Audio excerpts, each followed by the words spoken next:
show's starting now. This is the part where it starts. Are you ready for the show to start? What's up, YouTube? We got so many screens here. I was trying to get everything as much as I can in before we went live, pal. But we're live, pal. We're going to do it live. I'll write it and we'll do it live. I feel like that's timeless. What's timeless? The rage. We'll do it live. What is that guy's name? Bill O'Reilly? Bill O'Reilly, yeah. You think Bill O'Reilly's timeless? No, just that meme that caught him being an asshole, which everyone knew he was, but that caught him being an asshole. I had no idea till this moment. I'll write it and we'll do it live. Fucking thing sucks. You saw that? I seen it, yeah. Yeah, it's beautiful. It's just like you got to almost like seeing an animal in their natural habitat. It's like what animals are doing when they're not posing for photos. Yeah, exactly. You just got to see nature taking its course, and yeah, that guy was a piece of work, but that gave us a lot of entertainment. So I guess I just realized that I can't. They're just for reading, so I can't see you when I'm doing that. You just look like a purple circle. But you have a screen too. Yeah, I do have the screen too. I guess it could be looking there as well. Got a lot of screens, good screens. Sweet setup here. So I thought we'd start the show today doing something a little different. You know, we're going to talk about AEW. We're going to talk about that bloodbath from last week. That Wheeler Yuta bloodbath. Wheeler Yuta bloodbath was insane.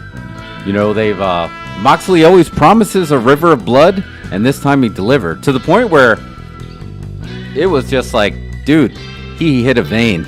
Like, he legit hit a vein. There's still some people in 2022 that say blood capsules. Like, you work in the movie industry. Blood capsules? Blood capsules for your skull? Yeah, there's no such thing. No, that just keep flowing like that, and what folks don't know about pro wrestling is that when somebody cuts their head, there's actually a remote-controlled squib here. Yeah, and there's a person off-screen with a remote control that sets it off. That's pressing it, right? Exact moment John Moxley decides to elbow Wheeler Yuta in the face. We should recut the scene and then have the BTS from Friday the 13th with Tom Savini. Remember when Kevin Bacon got the spear through his neck and he said that it clogged up with the blood, so he didn't know what to do. So Savini went and he blew, and then the blood just spluttered out. That was Wheeler Yuta's forehead. That's why Tom Savini's a legend. Yeah, he is a legend, dude. But yeah, I think that I think that Wheeler Yuta was in the moment and was like, "Fuck it." It was unreal. Yeah, he went deep. You know, remember, this is my shot. This is my chance. Let's go all in. You know, they call it in the business, right? They call it getting color, and that was a lot of color. Getting the juice. Getting color. Yeah, you say you can juice, gig. But yeah, when they say I'm going to get color tonight, sorry, kayfabe in 2022. But yeah, he got a lot, and it was unreal. Like I was legit thought he lost enough blood that I thought the doctors were going to have to come butterfly it.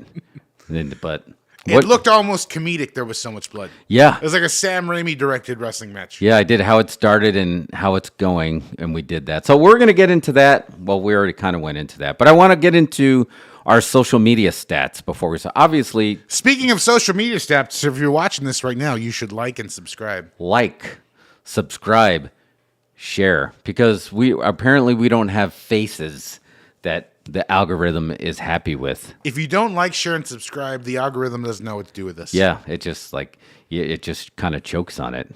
Because apparently there's like statistics of like a lot of pages that we go to that have millions of viewers, and they're saying that, oh, my statistics are showing that most of the people watching are not subscribers. And I'm like, dude, you got like 1 million viewers, like Star Wars Theory and the Stupendous Wave, a lot of the Star Wars ones. And I guess people are just searching it and not subscribing. But like, if you give me 2 pieces of content that I enjoy, especially in YouTube, I'm subscribing. Yeah. Yeah. I'll even do it on 1. And we go, like, sometimes we blunt force trauma, to quote from Rocky Balboa, you know, blunt force trauma, where we'll go 1 for 1. You'll get hit up on Twitter and like, hey, subscribe to my page. And I'm like, done. Subscribe to ours. We're 1 to 1. We're in the crawl to 1,000. That's our goal. 1 to 1. We're doing it one at a time. I feel like we're 50 salesmen, hat in hand, kind of sweaty, take my hat off, got my little brown briefcase, and just one-to-one. Can I describe a future dystopia to you for a Yes, second? let's do it. Do it. It's crazy that we live in a world right now where a computer program has more followers than us. Yeah. What if I told you that in 1987? Yeah, that wouldn't make any sense. It wouldn't make any sense. But pieces of computer script that were written by somebody at the end of the day just to leave work have more YouTube followers than us. That I was listening to one of those. I was watching one of those internet is dead type videos, and it says that there's more bot traffic on YouTube than actual real people, to the point where soon the real people are going to be seen as the virus. I believe it. You know why I believe this? You seen it? Because think about this. Whenever they do like these, what do they call them? Anything that's like a poll. You know what I mean? Anything that's like a poll about like something that's a hot topic, especially political topic. Yeah. Everything's always split 50-50. Oh, you're right. You notice this? Now everything is split 50-50 all the time. That's what they want. It's just it's like the Matrix Revolution, the late Matrix Resurrections, that they need that constant push pull, and it creates more power. You can't tip too far in either direction. So, but we enjoy, like we all have our preferences. We're the only thing that we both agree on is we're not Facebook guys, and I guess it has nothing to do with the company itself, because clearly, I enjoy Instagram. I've always enjoyed Instagram, and Facebook happens to, Meta owns them. So, but I enjoy that, but you're more of you don't have any of them on your phone, right? I don't have any social media on my phone. You keep it limited to your computer. Yeah, I have it on the computer if I want to look at it. Yeah. I mean, only Twitter, though. I don't really get on the other ones. Yeah, you don't mess with it, right? Yeah, because I tag you in a lot of our IG stuff. But I would just like, if you're out there, just give us a follow. You can go to our About page. on all, I just hedged our bets, and I put ourselves on all of them. So Stay, for instance, I mean, we're slowly crawling in our Instagram, but we got a pretty decent feed going there. I don't know if you want the little close up gimmick there. Right, there's our Instagrams. You see that? So we actually have stories for our movie stuff, our mass stuff, our podcasts, and our memes, and then we have music. We need more music. This is a great idea. Let's tell people about our social media on this other social media thing. Yes. Why not? I need to tell Jason, Jason just said his laptop's not wanting to load the show. I think if you got the comment in there, it's loading. It's working. This is the show. Oh, this. Whoa! They just blew my mind. Oh yeah. So. Yeah, and I'm off the clock. I mean, I can send you some reboot instructions, which still work, dude. I have to reboot my car now. I have to pull over, turn off the keys, open the door, and that's it. I sent that from my phone. Oh, got a little switcheroo there. Okay, now it's working. Cool. So it could have been us too. So yeah, check us out on Instagram. We are Dos Incredibles Network. But we got some good follows in there. We got friends of the show, Darcy, the male girls on our Instagrams, Thunder Rosa, our most favorite wrestler. Unsolicited likes from the AEW champion. I'm just saying. That's good, right? That's something. I'm just saying. I only mention that because it's a fact. Yeah, it is fact. You can check it out if you don't believe it. Our Twitter's pretty active. I was in the middle of replying to JJ's tweet. So you got a tweet coming your way, JJ. Just check it out. But yeah, small world. He was. I don't want to give him the shout out. Not JJ will always give the shout out, but the gym he's talking about we'll show in a tweet. So if you follow us on Twitter, you might see that. But it's how it started, how it's going. It's a meme IRL. You may have started a gym, but now. Smoke dog, you're a smoke shop now. That's what you get for not listening to people. That's been documented. Anyway, I'm going to save this as a draft so I can show you. Like our Twitter, we're trying to keep it pretty active. I think that's where I keep us the most active. So let me bring up our page here. So yeah, we got our gimmick here. So zoom in there on that. Right, you got our you got the great. I took this is great. I took your log line. Well, I wouldn't call it a log line, right? Your description was great. I just added the one little part, but booking kayfabe content, horror high spots, and culture pop for movie marks and lucha nerds. You just basically sang the song of our lives right there in a sentence. So that's great. But we do. I do have to admit, I am guilty of a lot of retweeting. Like Tony Khan may consider me a bot because he's like, 80% of accounts is just retweeting. Who does that? I do that. I love if it's something that I find interesting. I moved it all to the Dose Incredibles account. By the way, it's Twitter. It's at Dose Incredibles. I just move it and I retweet that. But guess what? It's all movies and wrestling stuff. It's all stuff that if you're following us, you're going to enjoy that.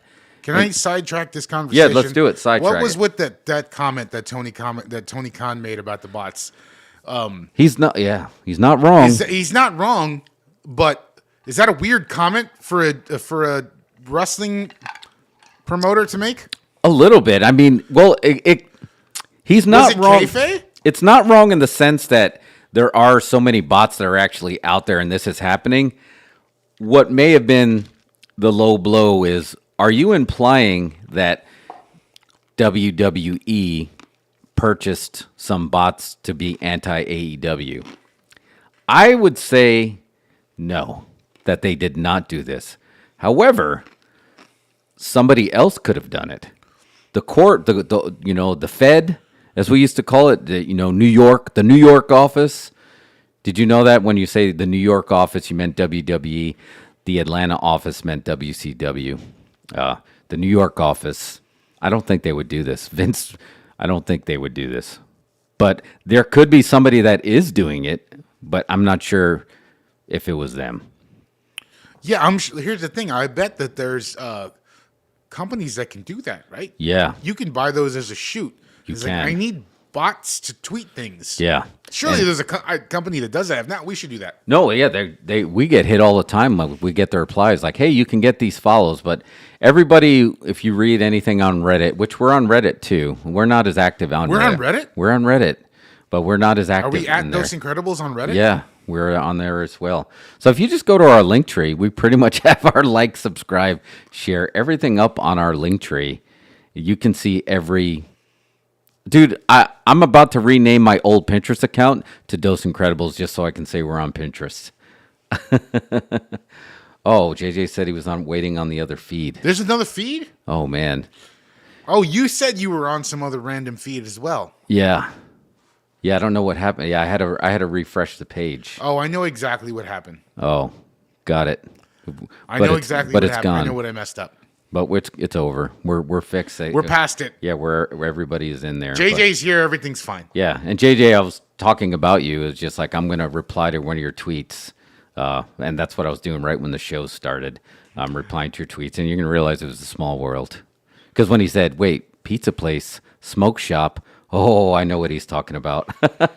What sucks is JJ just missed that whole part. Oh, yeah, he missed all of it. So, yeah, he's going to have to go back. Yeah, it was tons of shout-outs for you, JJ. But, yeah, we had conversations about you.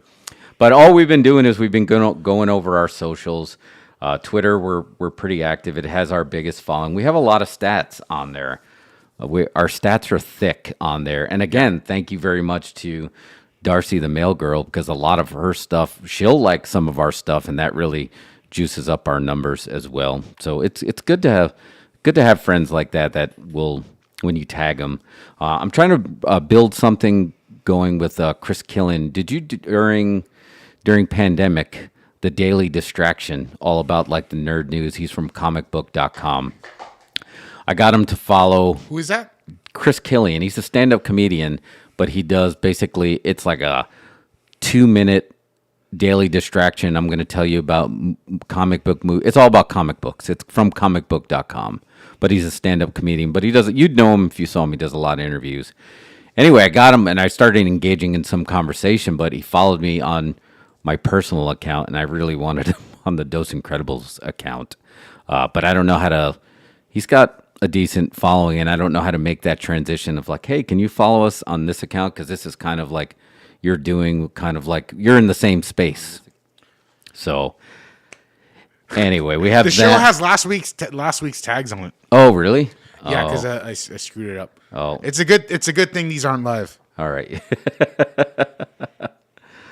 And then, well, so do you want to start all over? You want to rewind it? Oh no, we don't need to start we're over. good. I'm just saying, We're good. it's just on the. It has the info from last week. All right. And then the last one that I want to talk about is, well, before I go, let me jump back to our Instagram. We posted a video, and a lot of times I'll post something from a film or TV show, something that we're going to be talking about in the topic. So we happen to be talking about the Obi-Wan trailer. So what I did was I found a video of the actor who voices Darth Maul, and like a really dramatic ADR scene. I'll get a close up there. So it's like a really dramatic reading of like when he was saying Kenobi. I'm not going to do it because it's loud, but you can check it out. I put it on our socials. But this, and I just added the Duel of the Fates as the music to it. And it's completely blowing up our Instagram stats. Like, it feels like every 15 minutes you're getting 5 people that are hitting like on that. And what's odd is with all these social medias and the different algorithms, you can go to completely. A lot of times I try to make our flavor, and you do the same thing, right? We try to make it look the same across the board, so you know it's us. And you do the same. And then I'll put the same video, and one will explode in one, and just not in the other one. And I don't know why, but that one is just blowing up our Instagram. With light, so our stats are good. And we're getting a couple follows from it. That's definitely our lowest followed social, but it's our favorite. And then finally, the one that I was begrudgingly did is our TikTok. We even had to do the TikTok, but maybe the problem is if you get a close up there of us on TikTok, there, like, subscribe, share. I like how the Scott Hall and Mr. Perfect coming out of the pool. You got if you listen to that one, that was the Wrestle Rock Rumble from Super Clash in the 80s, but fantastic. I think this music. was a great idea to get people to subscribe to all our socials. This was a just good trying thought. to just like break it down, but like we don't know the algorithms here.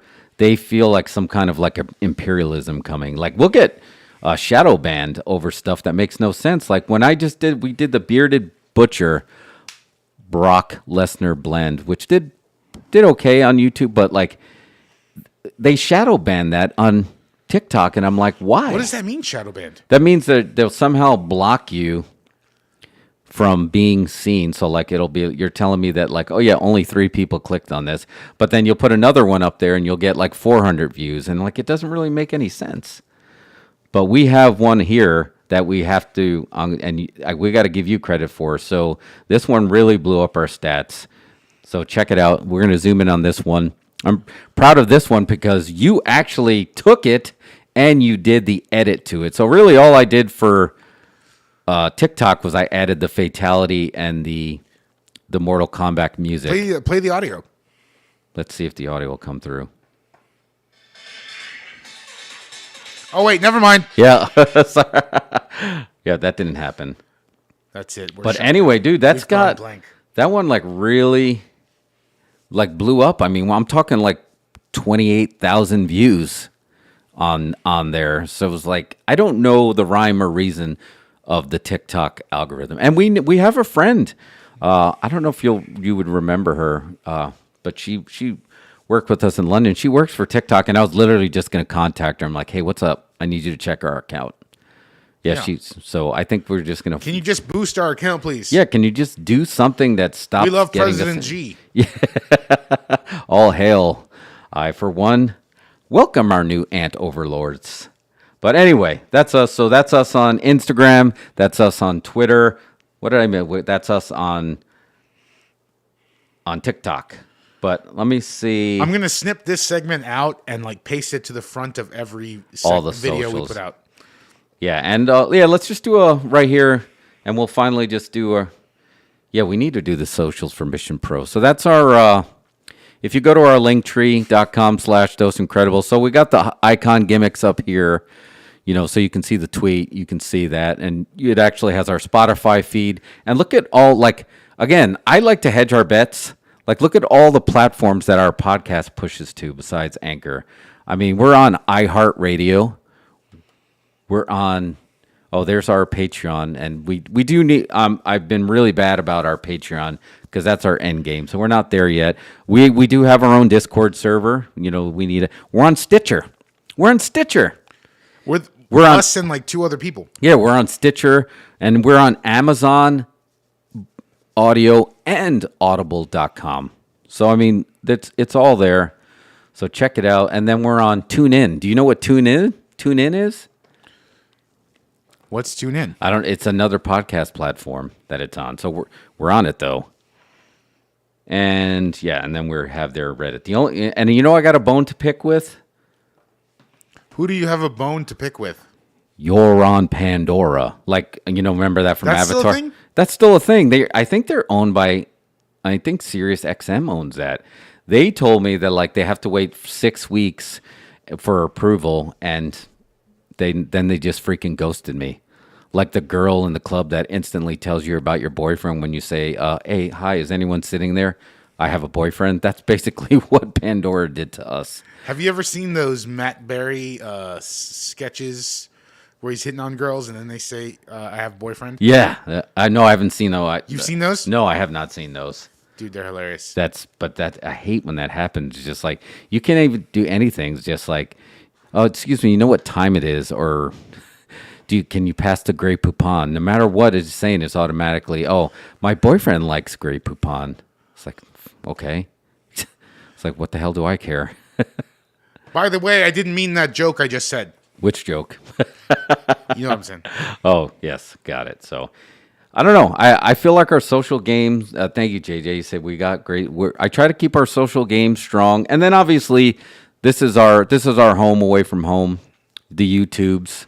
We're going to start doing putting some more shorts on there. But we had a couple of good memes that worked out on YouTube that didn't jump our subscriber count. Well, it kind of did, but it jumped our numbers up. So we're going to keep going. So YouTube, and I guess we'll have a vote. Like, do you really need to see our face? Do you want to see our face? Is that it? Do we need to do you told me that the algorithm likes the, like, surprised expression. Can I do that with the mask on? Does that read? Am I reading right now? I can go, or the head hold, like, or just like the point, like. Keep doing those. I'll use those in the feature thumbnails. Yeah, or you can do the. Or, you have to do like something stinks. Can you do something stinks? Yeah.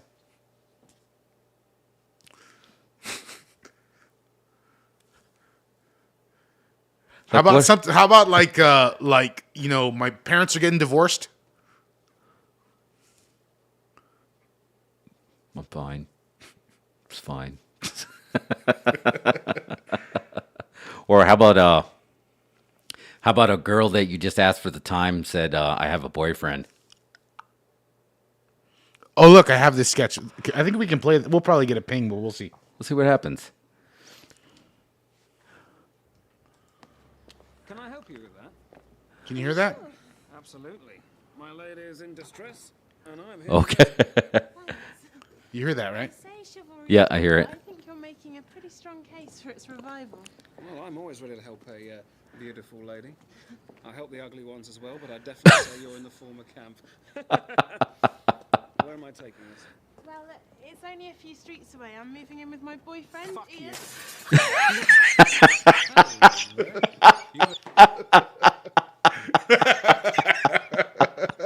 Oh, that is fantastic. Wasn't Matt Berry? Wasn't he in? He was just in some Star Wars something. Yeah, he was in Boba Fett, right? I feel like yeah. But that dude, that's great. Yeah, it's like enough. All right, you gotta, cause like, all right, what you want us to congratulate you? Like you got a boyfriend. Congratulations. Just like I know some people that have wives that won't talk about it. So why do you got to brag about you're not? Who cares? Why can't we just be us? Why do you have to live? We don't need to live in your rules and constraints. How about the universe says, I give you all this, and then the bad stuff in the universe says, cool, let me organize it for you. No one wants it to be organized. Just let it be, man. Just let it flow. Is that too much? Or should I do another facial reaction?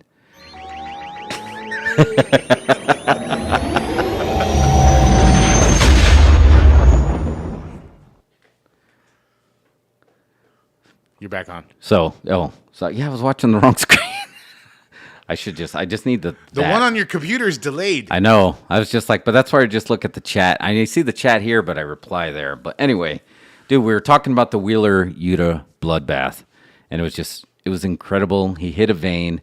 There's no doubt. So did you listen to Jim Cornette's take on that yet? I didn't listen to it. What did he say? He hated it. He hated it? Yeah, he hated it. He absolutely hated it. Because he's to the point where he's just like, you don't need to be... He wants everything to make sense, and he wants everything to kind of go, oh, sorry, Jason's hung over as AF. AF. But when you're not hungover anymore, he just made a fantastic drink that was really good. I don't want to... Hair of the dog, dude. That's hair all you can of the do. dog. But yeah, I don't want to give away your gimmick because I feel like we can bottle that and call it Dos Incredibles Nectar. I'm going to call it a podcast. Like we call it a podcast. They can they get a podcast? Dude, that's a great idea. Well, right now it's official, so now they can't steal it from you because you just said it on the air and it's live. So anyway, yeah, he didn't like it, but he also, I mean, it goes along the lines. I understand where the whole School for Angry Boys, which is the better name that you came up, but I know they call them the Blackpool Combat Club. They basically, you got to get jumped in, right? You got to get beat to come in. So in this specific case, I think the blood made sense. But again, I still don't think he did it on purpose. You can't plan to say I'm going to get that much color. Like he would have had a pop 3 at, like you know the gimmick, right? Besides the little gig that you have taped in there, obviously you take an aspirin, makes your blood thinner, and that's how you get it to flow. So, but dude had to take 3 or 4 aspirins because it was just like flowing down, and then he'd move it like a windshield wiper, and then it'd come right back over. And that, to this day, in 2022, people saying blood capsules still just like you saw it like coming out of his head. And granted, when you're sweating and all the blood is rushing to your head, you hold them upside down. There's lots of gimmicks you can do to make that flow, but man, that was a lot of blood. I mean, again, going to our socials, you can see I compared it to Nick Cage and Mandy when he had that look on his face, like whoa. But they're beating the crap out of each other a lot. And then we had Samoa Joe yesterday in Suzuki, and what happened on Dynamite last night? Because I watched Punk and Penta. Yeah, I great told you match. I had to shoot yesterday. Dude, did you see the botch? Punk could have got hurt, man. No, I didn't. What happened? So those ropes get really sweaty, and you're sweaty. So he was standing on the top, getting ready to do a top rope. Who are on Kanrana, Frankensteiner for us '80s kids, and he went to do it, but he was going to do it from a springboard and jump. And he completely slipped and he ate it.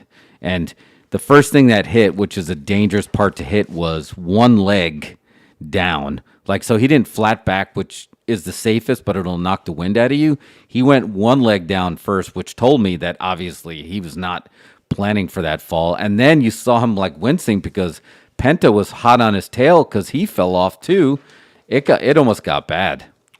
Oh man, but I missed that. You're gonna have to point that out. But the respect from that crowd, because that was a hot wrestling crowd. If this was 90s ECW, are we allowed to curse? Like, will YouTube get mad? I don't know. But anyway, ECW, it would have been a you fucked up chant like that would have had. But that crowd was just like literally winced out of like concern, and then they just kept going with it, which I thought was cool. That crowd was hot, dude. That was like they were waiting for 80s JYD, Eddie Kingston came out with the thumb shirt.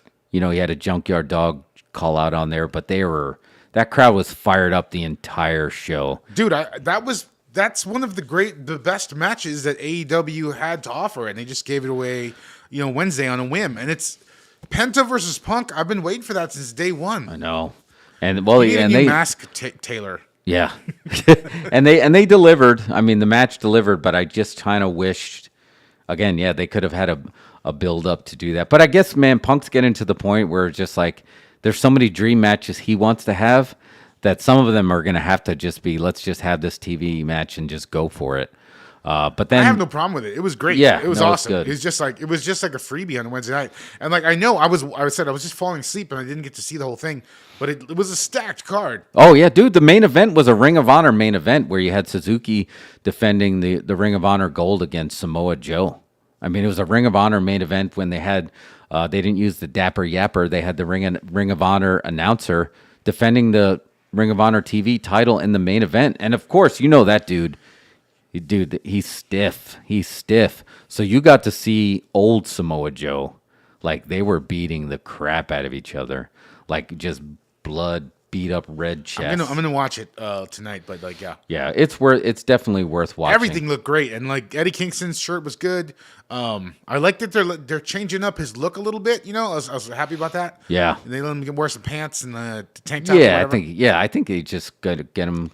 You can go with a different look for him, and it's fine. He's from he has that legitimate front. Like, he's not a gimmick. He's that's, if you hung out with him, that's how Eddie Kingston would be in person. Yeah, he just So wrestles. just let him be that. I love them as Santana, Ortiz, and Kingston as that New York gimmick. Oh yeah, you get to see Joe. Yeah, he really did bruise up in real time. It was like you saw the discoloring happening as they were taking the hits. So it was rough, but Cornette hating on it because he wants it to make sense. But this is a different style. The whole thing is it's the same thing he says about the high spots, right? He's like, these are guys that didn't now we have a group of wrestlers that did not grow up on watching how wrestling the art was before. You got a group of guys that grew up on playing wrestling on PlayStation, and on the video games, they don't sell on the video games, and that's his theory. That's why they don't sell in real life, because they don't sell in the video games, and that's what they're used to doing. Like, you just do a crazy dive, and that should have been a finish. And he explained how Dusty could have did that and turned it into a month-long angle and made some money. But these guys like, no, you can't sell it because you got to pop up and get ready to catch the next person diving. So I see what he's saying as for the long-term psychology of it. And this is the same argument people were having back in the day with ECW, because it gets to the point, what are you going to do next? How are you going to top that? But that being said, that AEW crowd is so into it that you kind of, there's got to be a little push-pull, and you got to give them a little bit. And Cody was great on the psychology part of it, and he did the psychology part of it, and he's the best thing happening on WWE right now, and they're treating him like he's the best thing happening on there right now. He's bringing that psychology, because he's not Cody Rhodes as a character. He's Cody Rhodes, who we've been seeing all along, and they're letting him do it. So there's got to be a mix. But CM Punk is the perfect example. He's giving everybody what he wants, but he's putting so much psychology around, and the MJF angle was the perfect example. He's doing it the way Cornette wants it to be done. And I think there's a good, healthy balance in there. But he is right about the no selling. It's going to get to the point where a lot of these big spots, because you see it on house shows. I saw a kid do a shooting star DDT, and you can tell there was only like 20 people in the crowd. And there was a few people that went like, ooh, but like, who got there? Who got to enjoy that? YouTube, I guess, now. Yeah, that's the thing. You can film it and put it on YouTube. Yeah, and I understand, because I did it too, dude. I was doing moonsaults before they were just regular rest holds. And the reason you do it is you're trying to find a way to get noticed. So you got to show what you can do. And a lot of the vets would be like, "Oh, save that shit for TV," or it's like, "You're not making enough money to be taking chances like that." But again, there's that balance of like, I understand that, and I understand the psychology, but what can I do to get you to kind of notice me? I can go in there and oversell, which you do, right? I mean, I got my 10 minutes doing it, right, with Ahmed, right? I went in there and just like, I'm going to let you beat, and I'm going to oversell.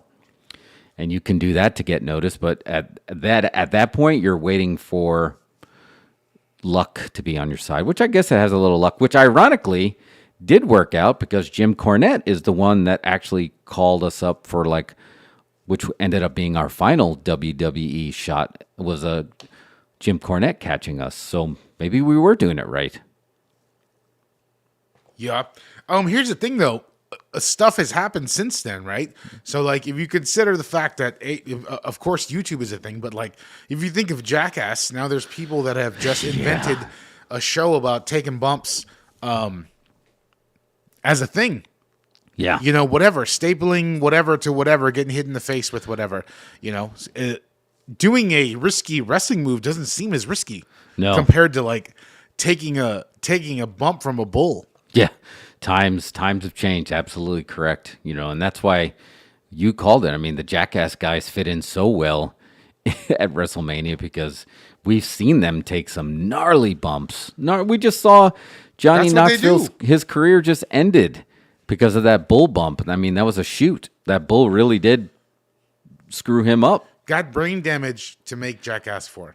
Wow. Or 5? Which one is it? 4? That was 4. Yeah, that was Jackass Forever because 3 was 3D. That's how you remember. They went back to the old school Friday the 13th, Jaws. Part 3, it's got to be in 3D, right? It's right there in the title. But, and then the rest of the AEW stuff is really teasing this big announcement that's coming up. And they got so much stuff that they're cooking. Wrestling's, you were talking about the Wrestlerverse and how it's catching on, but I feel like since WrestleMania and WWE kind of like started to see the daylight of getting their head out of their ass with the Cody stuff, and now that they feel like their stuff is going well, they're not perfect, but they're getting there. I feel like now it's like something big is simmering. I mean, you got the Owen Hart tournament, so I feel like Bret Hart is like he's gonna debut in Vegas with the FTR. They keep wearing Bret Hart shirts. They're doing the sharpshooter. I feel like he's gonna come in, and obviously they got the deal with the Owen Hart Foundation, so you know Bret's gonna be a part of that. And on top of that, they have this huge announcement that they're teasing for next week. That might not necessarily be a wrestling debut. This might be a big business stuff. Have you heard anything about this? What's the big business stuff? I don't know. Like last time he said this, we have a major announcement that has nothing to do with a wrestler debuting. He announced that he bought Ring of Honor. ROH is going to get a TV spot, I bet. You think? Well, yeah, I mean they have enough. They have enough talent to fill out at ROH, make it awesome. I mean, the poster they put out of their new champs looks awesome. FTR, Mercedes Martinez, Suzuki. I mean, it's already a legit do you want a spoiler? Yeah, hit me with spoilers. It already happened. Well, they're going to have to change the poster because Samoa Joe is now the Ring of Honor TV champion. Even better. Yeah. And Even better. He's the longest reigning Ring of Honor champion of all time. Yeah. So he has history with the company. So super easy. Either TNT or TBS, they're the same thing, is going to be like, yeah, we'll put that on TV. We don't need to play Seinfeld anymore in this part of the day. Let's put Ring of Honor on. Yeah. Why not? That's got to be what it is because their lineup looks great. All of a sudden, like Tony Khan has scaled. Like you can tell he's from tech. He figured out a way to scale up big time. You know? Yeah, you're now, absolutely I don't know if, I mean, I feel like you can be either way on his booking. You're either a fan, you're not, but definitely the people who love it. But I'm okay with his booking. I mean, because I think even Jim Cornette in a way is, and I use him as the comparison as the voice of the contrary of that, because he calls it out. He likes it. I'm okay with his booking. It might have something to do with the way the guys are selling in the ring. So JJ said, Ring of Honor will definitely get a TV spot. The Warner merger could open up a lot of spots. I think you guys are right. So JJ, and I'm going to give you corn. We got a triad because now we got 3. What if Ring of Honor's spot is at 5:05 Eastern on TBS? What is happening on 5:05 on TBS right now that they can't afford to have wrestling on there? Big Bang Theory is on twice in a row. Why? Yeah, why don't you make it like Ring of Honor is now going to be in the old NWA/WCW spot on Saturday nights from 5:05? I think that would be great. You know, you're going to get preempted by baseball sometimes because I know TBS does carry. Well, they used to carry the Braves. I'm assuming they still do. I don't know, but now they're really national. I guess that was when they were just more of Atlanta based. But how cool would that be to have? Because we grew up in where wrestling always happened on Saturday. The magic happened Saturday mornings, Saturday nights, like Saturday 5:05, and then Saturday night's main event. That's where wrestling traditionally thrived. So if he said that TBS is now going to have a Saturday morning wrestling show or get that old NWA spot, he's already golden. And now you don't have to worry about people saying there's too much. The problem is there's too much wrestling on prime time. Maybe that's the problem. Because all the wrestling, NXT's prime time, Raw's prime time. I don't know. I mean, do you think it would still do well on a Saturday? Because I feel like back when it did well on the Saturday, it appealed more to kids, like the younger kids. Yeah. Well, yeah, the Saturday mornings was definitely for the kids, but 5:05. Well, we're gonna find it because the Battle of the Belts happens on Saturday night. Yeah. Well, I mean, they're doing Saturday shows on AEW, you know, right? They're getting them in there. Yeah. Sorry, I'm gonna put my phone on D&D, so you don't. For folks who don't work in B2B marketing, D&D means do not disturb. I know it sounds a little bit more like Dungeons and Dragons. So, speaking of Dungeons and Dragons, did you watch the Stranger Things 4 trailer? I watched. I played it. Oh, I played man, it dude. in this studio. So, wow. Okay, so obviously the first season changed, like, opened up the game for Netflix. They had the sophomore slump. Season 2 struggled. I was a fan of season 3 at the mall because obviously you think 80s mall. But did this not feel very cinematic to you? It felt cinematic that you can go see this on the big screen. You weren't feeling it? No. No? Not even with the different take on the Journey song? No. No, what didn't you like? I don't know. It just I feel like Stranger Things has always been a thing where it's just member berries. Yeah. It's very much member berries, and it's all like nostalgia porn. And you know, this felt like now we're doing 80s Ghost House. Is it It feels like a little Ghostbusters. Well, they did Ghostbusters because they were literally dressed as Ghostbusters. But this one That's feels like season they're 3. actually doing Ghostbusters, or maybe like they're doing House or something Oh, like House, that. House and House 2, the second House story. and House 2. I don't know. Like I never. I've seen all the Stranger Things. I couldn't tell you what happened in any of them. It just all no. It doesn't. So the Demogorgon was like the main heel, but I feel, and then season 2 is what, like, they try to expand the universe and it didn't work. Season 3, I felt like successfully expanded the universe. But what is it about? I don't really get. So, what and I Stranger think Things that's is even what. about. So here's the rumor. Here's the take, and this is completely speculation. No boom spoiler. So the rumor is that, you know, because we had the Cold War, right, with Russia in the Russia versus U.S. in the 80s, the Cold War. The rumor is there was nuclear testing that opened up a portal to another dimension, and that's what that wormhole is. So there is a little bit of a spoiler in here, I guess, if you watched the end of season 3 and what's leading to season 4. But anyway, they are going to be going to Russia. There appears to be some kind of wormhole between the U.S. and Russia in the 80s that's going to end up being under that ghost house. So the ghost house might not actually be ghost. It might be creatures from this wormhole dimension that they accidentally opened up, which is basically, they call it the Upside Down. I think they should have called it the Inside Out universe, right? Because it's everything exactly in a mirror version of what's going on, but everything's inside out and backwards. So the Demogorgon, for all we know, could be some kind of humanoid that has inside out skin. And at the end of this trailer, when you saw whoever's going to be the main heel, you know, because Paul Reiser isn't, you know, Paul Reiser reprising his role. That's a tough one to say. The guy that they showed in the spiderweb that's going to be like the main heel, he looked more humanoid than ever. Like, he had eyes, he had a skull. He looked like he was somebody that was inside out. So now is the war coming where the inside out universe is going to try to take the outside in universe, which is ours. So when they say Stranger Things, do they mean things were stranger in the 80s? Is that what the show's about? Yeah, I don't know what the title is. It's just like all these stranger things keep happening. Like, hey, 2022 in the 80s, things were way stranger. Yeah, I feel like Stranger Things. Oh, so you're thinking like Stranger Times.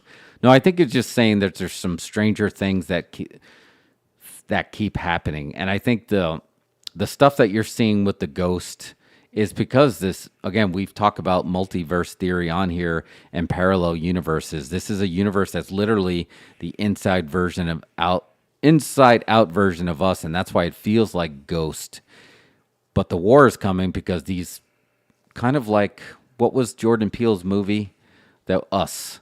You know how the backwards version of them were coming to take over their rightful versions of them.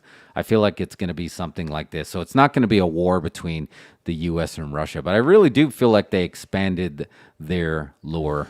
And they're de-aging the kids for this one. You know this? I do know I that. noticed that. Bobby like Brown flashbacks. looks like, Look. wow. What do you think is fast cutting? This is like Magnificent Warriors. Oh, I'm just going to All right, let's do the rest of the show like try this. to Right? make different faces during it. All right, and so Stranger Things happened. So it's going to be U.S. versus Can you Russia. make us upside down while we're talking about Stranger Things since we're in the upside down? I don't know if I can do that on command. So yeah, I didn't know you were in a. So you watched the first season and then gave up? I think I watched all three. I don't know. I just didn't really. It all just seems like a blur to me. I don't really get what anything was about or what was important. It didn't even connect with me. I don't know. And I watched it because of the 80s vibe of it, but even that kind of was just like, oh, okay, it's about the 80s. Here's the thing. I'd watch that show and it'd be like, they'd have an Evil Dead poster on their wall. Yeah. Because it's the 80s. It's like, you couldn't get that poster at the 80s. No, you couldn't have. You couldn't get on Amazon and order an Evil Dead poster. You had to wait. You had to go to the video store and ask them if they were going to throw it away, and then they'd write your name on the back and with your phone number, and they'd call you, and it was gone when they're throwing it away, so you could come That's to Blockbuster exactly Video and how pick it you up. do it, right? That's how you. Yeah, I mean the stuff that people take for granted now, like you had to earn it back then. And then here's the thing about it too. Yeah, and I do agree that it is nostalgia porn, and I think it has such a distinct flavor is why I enjoy it. Because yeah, I do it for the nostalgia, but they booked an ending, so this is the second to last season. So what they're setting up for has to be big. And I think they started booking the ending because the Lost Guys, they didn't book the ending until like season 4 because a lot of people are having trouble sticking the ending. Like on these shows, like there's so many people, like I don't even watch Killing Eve, but apparently they didn't stick the landing. We know Game of Thrones, they didn't stick the landing. There's a lot of pressure on the Duffer Brothers to really stick the landing because that is what should be Netflix's flagship show. They got to stick the landing, but they're not going to want to kill the brand. If you're Netflix, or does Netflix not care? They have enough money where they're okay with letting the brand just foster. Because what other brand does Netflix has that's higher profile than Stranger Things? Ozark? But I feel like even that's not. House of Cards for a while, but then House of they Cards couldn't do was that. it, yeah, and that's done. But yeah, I don't feel like. But I guess House of Cards and Ozark would be more of the adult, for lack of a better term, versus the stuff that really appeals to the nerds. Like, what do they have? Like, what's their? The Umbrella Academy's the second thing that you think of when you think of in that along those fare. Are they gonna work to keep that brand alive? Stranger Things, obviously, it's a big brand. It launched David Harbour, Millie Bobby Brown, the kid in Ghostbusters. Is this the last season? Second to last season. They booked the There's last. another one after this? They booked it to be. This is supposed to be part 1 of the final run. So part 5 is it. Like they're done. And that's what makes me think that they booked towards an ending because all these other shows that couldn't stick the landing, like Killing Eve, Game of Thrones, Duffer Brothers have a lot of pressure on them to stick the landing, especially when they said, we're only doing this finite amount of seasons and that's it. I don't think so. You don't think they're going to stick the landing? I don't think there's any pressure to stick the landing. No? No, because Netflix, I guess, doesn't really This care. is not like a show that airs every Thursday at 7 that everybody tunes in for every week and that you need a satisfying ending. It's just going to be on Netflix whenever you want to get around to watching it. So just watch it in order. Just watch it if you feel like it. Because think about... not. There's nothing... It's not... I don't think it's as important. As like Game of Thrones because... Yeah, because that was like appointment TV every Sunday, right? Yeah, and they did not stick... And it killed... Well, they'll launch House of the Dragon, but the two guys, the head writers from Game of Thrones, didn't they lose their Star Wars deal because they didn't stick the landing? That's the rumor. So I think here's the thing. I think HBO has wisened up, or maybe if not, somebody at HBO should text me, because if you notice, I don't think they realize that if they try to give their things endings, they're gonna blow it. You're always gonna blow the ending. Yeah. Now that you have the internet, everyone hates everything. Now, like they did Watchmen, when Watchmen was good, Yeah. and they just said nothing about it. They didn't promise another season. They didn't say, maybe we will. They just kind of like, I think the reception was lukewarm, so they just kind of like. No, I think it was let the it slip away. opposite. I think the opposite happened because it was Linda, the Lost guy. He only promised one season, and he just basically said it's going to be this, and there's going to be nothing else. And I think the reception enough that people wanted a season 2. But like you said, maybe that was his. Maybe that's their. I'm agreeing with you, but saying I think that was their way of diffusing it by saying, "Sorry, we're only doing one season." Yeah, just say that up front, or maybe not. Just don't give anybody any expectations. Yeah. Well, it's. I don't know. I feel like it's going to be big when they push the final season. I feel like it's going to be big. On Netflix? Yeah, Stranger Things. But here's one thing that I agree with you on that as well. They put so much distance between the seasons. Like, I couldn't even tell you when season 3 was. Like, I can't mark it in my brain. Where you felt like no matter what, HBO said, okay, we're going to have one once a year. And you felt it when there was a delay. Netflix doesn't promise you. They don't even give release dates. They don't give ratings. They don't give release dates. And I think maybe you're right. Maybe that's why there won't be any pressure to stick the landing. Because they're like, we're not even going to tell you when it's going to happen. And we're not even going to tell you if it does good. Twitter's going to tell you if it does good, but we're not going to tell you if it does good. And Twitter, Plus, watch it at your leisure. Catch Yeah. up whenever you feel like it's cool. yeah, At your own pace. Watch an episode a week. Whatever you want. However you want to enjoy this show. I think that's Netflix's gimmick. They're not trying to rush you into watching everything. I think right now, especially like I was telling you earlier with the Marvel movies, they're trying to force you to see the movie immediately the second it comes out. dude, you know I have that thing with spoilers, and yeah, I end up like, okay, like I didn't want to take off from work for the 3:00 showing of Doctor Strange, but I bought seats in the front row for the 6:00 showing of Doctor Strange on Cinco de Mayo because I'm so afraid of spoilers. So you're right, there is a lot. So you were ready to cut a promo on them over this, right? Because you were just fired up. What's I'm saying? It's like I don't like that Marvel is threatening us now with spoilers. They're using it. They've realized that they can wield this as a weapon to get you into the theater immediately. You know? Hey, there's all these big surprises, and if you don't show up to the first show, the internet's going to spoil it for you. Not us. Yeah. The internet will spoil it. We're not the bad guys. We're just letting you know. Well, they are right though. The internet will spoil it. They'll spoil Marvel's it. on the internet too. Yeah, but they spoil it in the stupidest places. Like there was like you ever watch that? There's an account on Instagram and it's called like Oddly Satisfying. Well, to do something that like squeezing Play-Doh through your fingers and it'll kind of ooze through. So for Star Wars Force Awakens, I'm like I blocked any accounts that might have any movie, TV kind of stuff, and I was like, I was on Oddly Satisfying a lot just to satiate my need for touching the phone. And a comment on something that was basically the way paint was drying said, Han Solo dies. I was like, what a fucking dick. So what did I do? You know, like a mature adult, I replied, "You're a dick." And then I went to his account and I reported all his pictures as inappropriate. That's what the internet is for. Yeah. Just like it was literally the guys that, you know, when the last Harry Potter went on sale and they read the book and they're like, Snape dies on page 370. And then people were like chasing him down the street. This is what Marvel's doing now. Now, have you noticed? Remember the last time, the last Spider-Man, we got spoilers for months. Yeah. Months and months and months spoilers were coming out. And I think like the day before the movie came out, they leaked the photos of Andrew and Tobey Maguire in it. So I think that Marvel has realized that this is a thing, and now they wield it to their advantage because, yeah, they want to get you in the theater as fast as possible. Don't wait till week 2. Just give us all the money the first week. Yeah. Well, and I'm going to see it twice in the first weekend, so I guess it worked on me. But maybe you think the strategy is give you one spoiler, like right?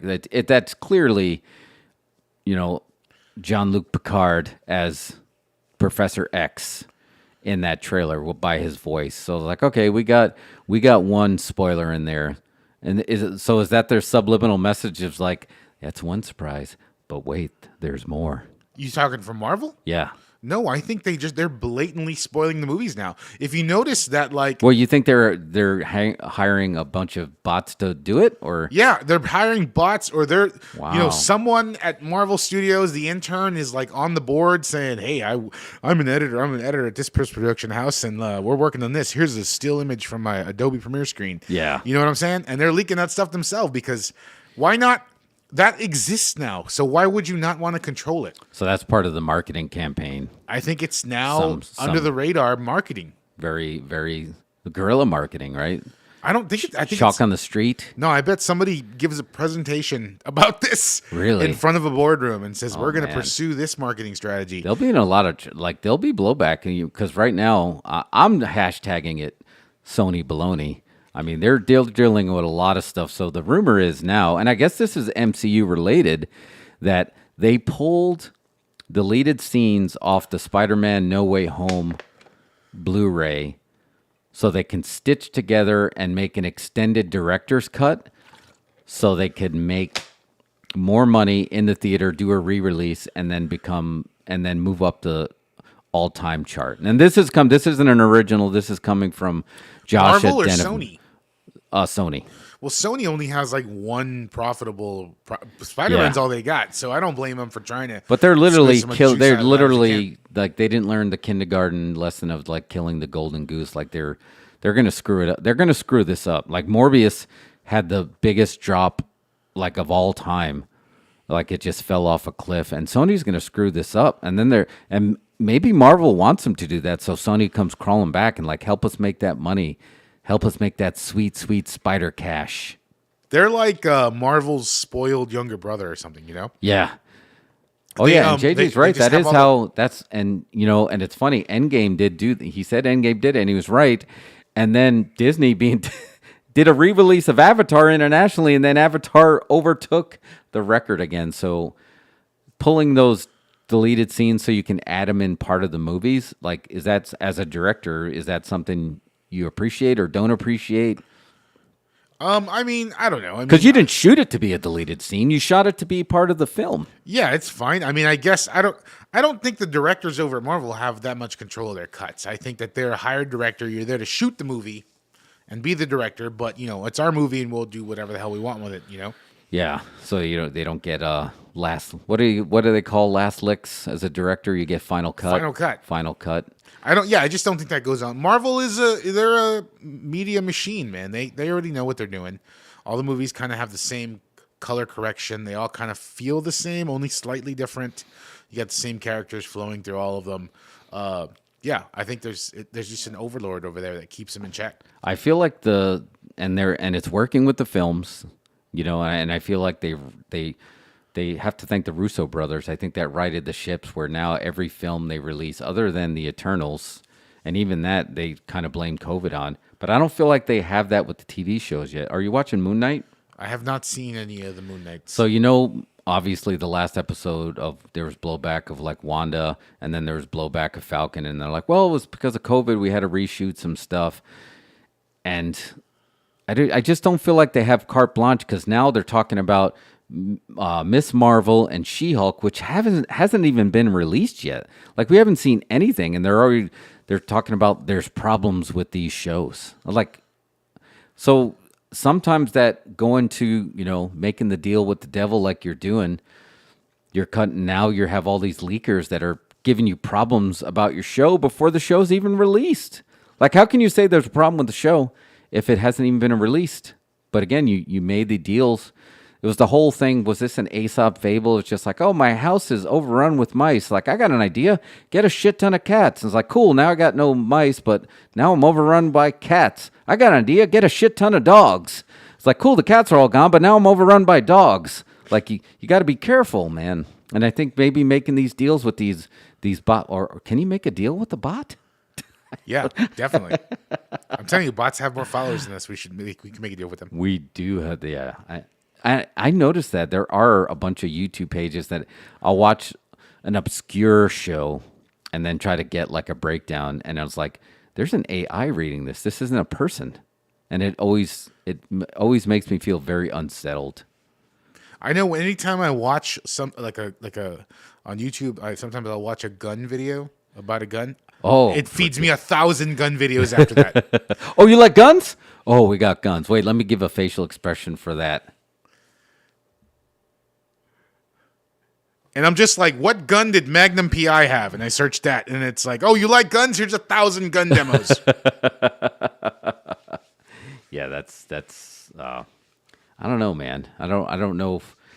Can you put the can you take the cream out of the coffee? Like how do we go back? YouTube isn't what it was originally meant to be. And there's a lot of good. Again, it's like anything else. Like there's good stuff and there's bad stuff. But do you remember like early internet? It was like a wonderland.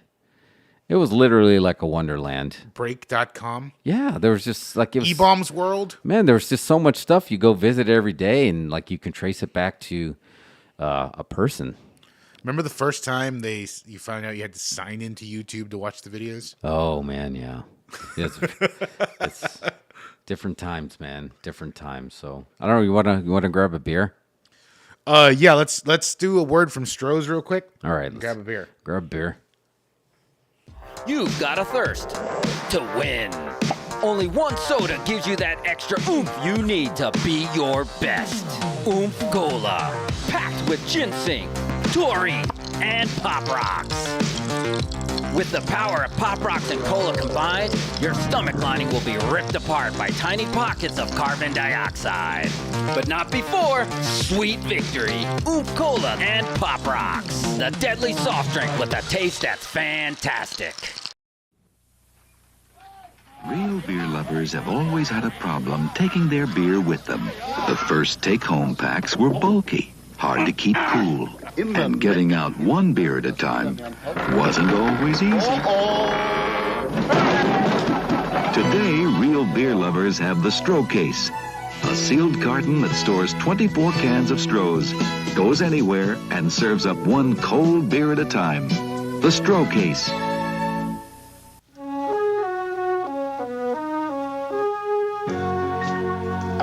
But it's lovely the way you make me feel like I'm wanted. Thank you. So here's a toast. Most beer lovers know, from one beer lover to another, Stroh's.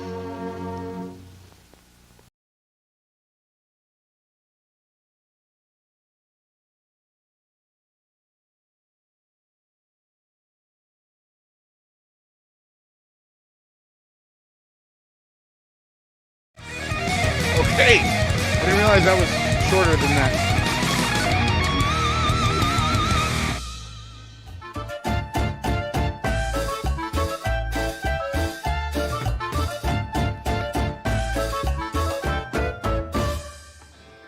That's right. Got some porn music because we got a Modelo Monday on a Thirsty Thursday. But we had to do this. There was a reason for this. Should we tell them the surprise? Yeah, tell them the surprise why we're doing Modelo Monday on a Thursday. Because mira, chelada naranja picosa.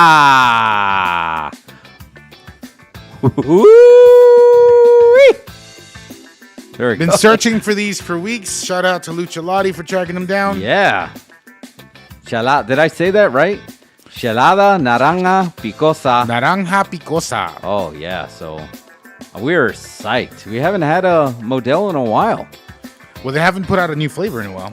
And I was This is the new hotness. And we were talking about our socials earlier. Where we always get the hit ups from Modelo Gone Wild.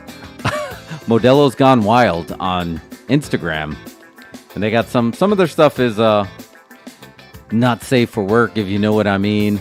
Wee!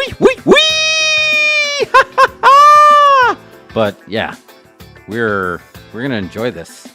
So you're going right into the can. These are meant to be drank in a can. I don't know. It's me. But I'm gonna pour some. so we can see it, right? Well, yeah, I'm just saying, yeah, definitely get the pour, but I don't need to pour it for myself. Oh, wait, you didn't get the pop. You didn't hear it? Oh yeah, I should have made it go closer. Pop yours. Ready? Pop yours. Porn pop. Oh, I think that's perfect to be playing porn music during that pop, if you know what I mean. All right, let's get the close-up gimmick here.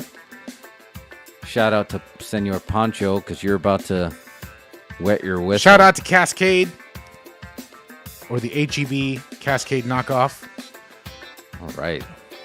I'm going to, half enough. Because full disclosure, I'm back on my cutting plan. We were talking about how Cola looked about. I was definitely in more of a cutting phase. And I'm trying to get back into that. So I might not do the whole can, but I built in the calories and the carb count today to at least get half of it. But guess what? It's not. Oh, where's the there's no reading that. There's no reading that, but I built it in. So anyway, nice head. Nice head. Can we do the Elvira? How often can we milk that joke? Maybe one more time? That's also worth the Elvira punchline. Yeah, we can give the rest to Podcat. All right, but we can say it. Senor Ponzo, how's your head? Well, no one's complained so far. All right, so this is going to be... I like the idea of a spicy orange. Sorry, yeah. I like the idea of a spicy orange. Yeah, no, I want to try this one. Not an annoying orange. Shout out to that. Speaking of old YouTube videos, a spicy orange. They do a spicy pineapple and a spicy mango. Here's the spicy orange. Should we do what's the thumbnail? That. No, oh yeah, we'll turn the can towards the camera. There you go. Right there. Hold them up higher. Hold the can up higher. Yeah, I guess Senor Poncho's not. No, hold it. Yeah, Some right there. How about this? Perfect. All right, let's see. All right, salud. Here we go. Jason, there's your heritage dog, JJ. All our peeps out there. Salud, here we go. Spicy. Sorry, folks out there don't have one of these.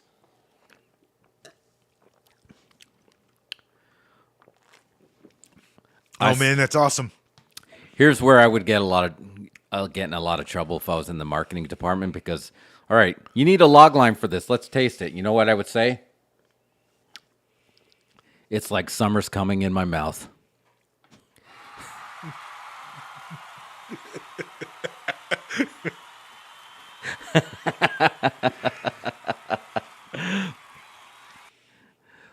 Load Master Mike. Well done. Well done. Yeah.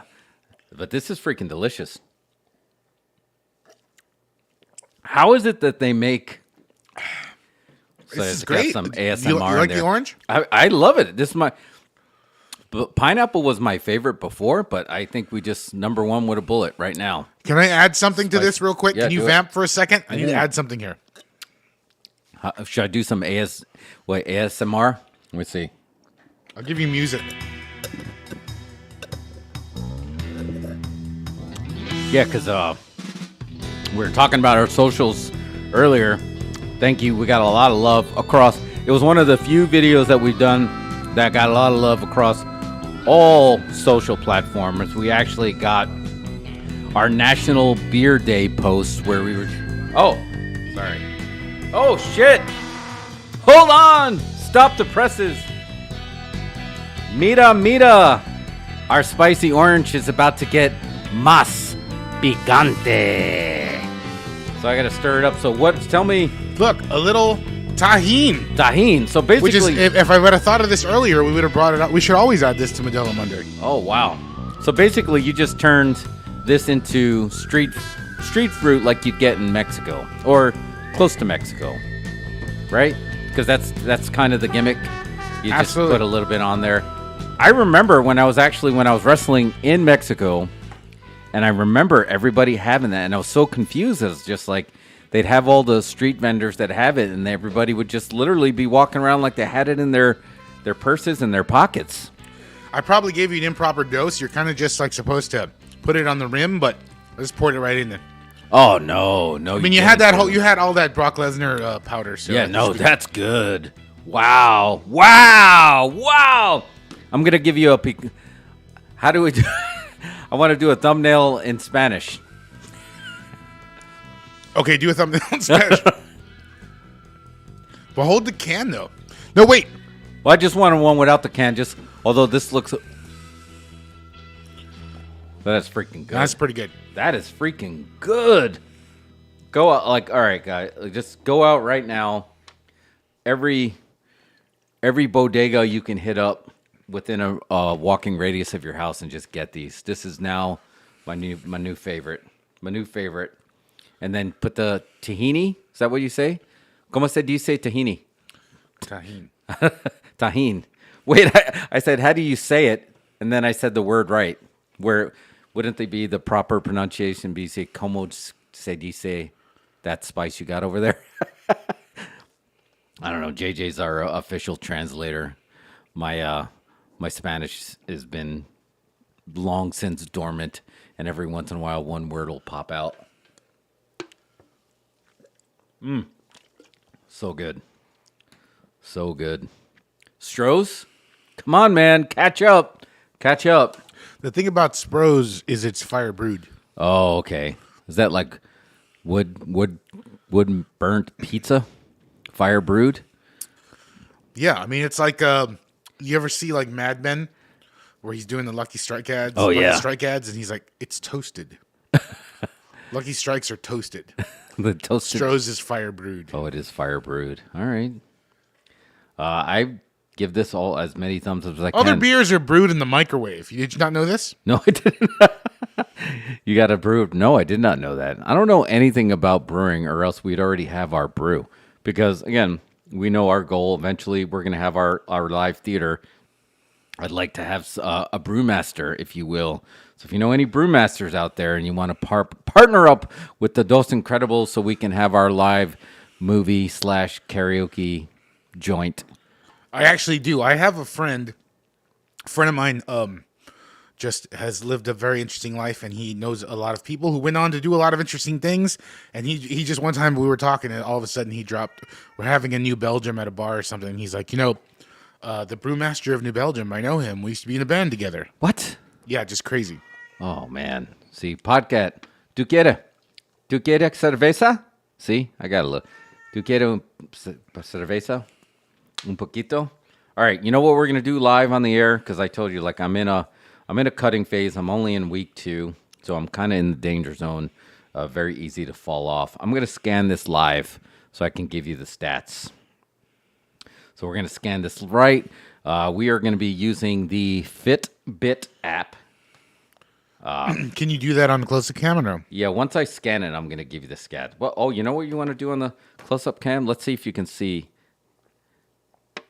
I want to show you guys the watch face that I put on my Fitbit. All right, check that out. See if you can recognize that. What is going on your watch? Did you put boobs on your watch? I did. That was great. I was just like, Is that an app? Yeah. There's watch faces in there, and I found that one. It's actually for a good cause, but it is for awareness. But I wanted to do my part. But I was like, is that breast cancer awareness? Yeah, it is. So, but I did it for a good cause, and it was like, wait, you're telling me to put boobs on my watch face? Say less. And here we are. But anyway, it's fantastic. So anyway, I'm a fan. I'm a mark for Fitbit. Always have been. We talked about this before about data. Like, I can't live without the data that it feeds me. So I also feed in my food, my water, my sleep, everything. So I'll show you here, but let me scan. So obviously, you just take that barcode. Oh, not found in the database. Never mind. I told you they just came out. Yeah, they literally just came out. So what I could do is I would actually add this in here myself and then actually put in the specs, and they would crowdsource. Okay, I'll look up the specs. Yeah, look up because I'm curious because I am gonna have to measure how much of that I've been drinking. Because full disclosure, I told you I wasn't gonna drink the whole can, but there's freaking no way I'm not gonna be able to drink that entire can. That is like, how do you stop? That's like once it's the event horizon is your mouth, and once it gets past a certain, it just feels so good when it hits my mouth. Like it's delicious, and then you put the tahini in there and just brought it to a whole nother level. It's tasty. Man, beer sites make you put in your date of birth. Yeah, they're just safety first. Like I can't lie if I'm safety first, then teamwork. I do have the Lucha Glasses gimmick here. So this is the 24-ounce serving, 1 pint. The alcohol count is 3.5, so it's a summer day beer. It's 140 calories, 22 grams of carbs, 1 gram of protein, and no fat. Fat-free, brother! Fat-free! So how's that fit into your app? Your carb app? That'll actually fit fine, because if I check my stats for today... actually, today is a carb load today. A carb load. I'm about to put a carb load in my mouth. So I was actually eligible to go super high on my carbs today in like 240 grams. Most of them, it's usually under 150. And I'm only at 96. So if I drank this, well, is it one? How many servings per can? That's where they get you. Well, it's only 1 can. Per 12 ounces, and it's 24. Okay, so there's 2 servings in here, so it would be 44 grams of carbs. It's still going to keep me under my number because I'm carb loading today. I build in the day for a beer. But like, yeah, see, so you can see, we'll zoom in on that gimmick here. If you look at the top there, the gray line is my calories burnt, and then the other line is the calories consumed.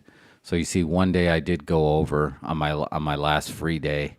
The other days I went way under, which actually I'm showing you this, and it's not good because I should have a green line because that means I'm not consuming enough versus the calories I'm actually burning. Because there's the whole thing. This isn't about if you just got to keep it basic, right? There's so much stuff out there. But in the end, it's really going to come into if you consume more than you burn, your body's just going to just hold on to it. So some people do like the carb cutting and stuff, but that's like for bodybuilders and beach, and you can cut. But you got to have carbs in your diet too. Or you get what Brock Lesnar had, diverticulitis. But he's keto, but he eats his carbs smart. Shout out to your keto, because that's awesome. Because I was trying to do the whole keto Guido thing before the new gig started, and now that's pretty much out the door. Yeah, it's just hard, gonna have to do stuff. Just gonna have to cut calories in different ways because yeah. Dude, you got the data right there on your wrist. Calories in versus calories out. Here's the thing that sucks that a lot of people don't know, and I think a lot of people, well, maybe a lot of people know it. I don't know. I assume they don't know. When it comes to the whole cutting thing, your diet is more important than your exercise. 100%, yeah. Your exercise is going to keep you young, good for your joints, good for your heart. But as far as like if you're cutting, you can work out, but if you're not feeding your body the right stuff, it's just going to come back. But anyway, food kind of puts you in a coma. It does, but you also got to live your life, man. You got to live your life, but I think you gotta just have the gaps in between where you don't eat anything for a long time. So I got to tell you, I'm going to tell you a road story. Do we have road story music? Let me tell you a road story. So obviously, yeah, there we go. Professional wrestlers, some of their favorite things are 99-cent burgers on the road when you're saving that money, but buffets. Because you told them, you're a fan of fanny packs. I'm a fan of fanny packs for a different reason, because when I see a fanny pack, I see a buffet to go, right? You go to buffet, you're going to make a sandwich, and you're going to tuck that in your gimmick, and now you got food for later, so you're getting another meal on the go. But Golden Corral. If you see a Golden Corral, you're going to stop, especially if you're in a group of wrestlers in a car. So anyway, there's this bodybuilder, and you can tell, and he's meticulous. And then there was this other wrestler who was just kind of starting out. He's trying to cut and get in shape. So they go up to the buffet, and he's just like, so he's trying to show off to the bodybuilder wrestler, and he's all like, "Oh man, look at this! Look at the salad! Like they got spinach up there, and they got all the veggies, and look at the protein." And the bodybuilder turns around, and he had a plate full of banana pudding, and he's like, "They got banana pudding too!" And I was just like, "What the hell?" And that was my lesson of just like, what you're doing for your own sanity, you got to live your life. You can't do it every day because, like Count Dooku said, twice the pride, double the fall. I always change it to twice the height, double the fall. If you say you can't do something, internally your body's being like, the hell I can't. We all have rebellious teenagers that live inside of us. Also, if you think about it, it's logical because you might as well eat as much banana pudding as you can in that moment, and then fill your fanny pack up with steaks or whatever. Oh, you're not going to fill your fanny pack up of banana pudding to eat later. No, you got to so just do eat that now and take the steaks in your fanny pack. I didn't even. Yeah, I did. I always just made it as sandwiches because it was kind of like I just wanted. You just make like a layer of bread, right, and then you put stuff in it. The steak sandwich would have been good. Steak sandwich would have been. What did you put in your fanny pack? What was your fanny I would pack just usually do. You know how they have like the. I guess it would be kind of considered like the holiday ham, but they would cut it really thick. And then they'd have the salad bar, so I'd get the cubes of cheese. And then you'd get the Golden Corral rolls, and you just make it like a shaggy sandwich, and then you go... So I just had like a ham and cheese sandwich. And then when you unzip your fanny pack, it pops out, and you shuffle it like a deck of cards, Yeah, and exactly. shoot it into your mouth. Oh, that would have been so great. That's exactly what it would have felt like. But yeah. And one thing that you do learn, don't put any condiments on there. You're going to mess up your fanny pack gimmick. If you put mayo, mustard, someone's like, oh, that would be good with ranch dressing, but then you're going to be smelling ranch dressing. And usually that's where you carried your money too. So your money, like a wrestler's fanny pack, it was like a Jedi's lightsabers. Like no one's going to buy your Polaroid if you smell like ranch dressing. Oh my God, dude. You know how many wrestlers they make the $5 Polaroid money, man, I feel like Polaroids are making a comeback in a way, or like, right? There's like there's a way to like digitally print with like a little gimmick on your phone, and you can print these out. And I'm like, wait a minute, isn't that just a Polaroid?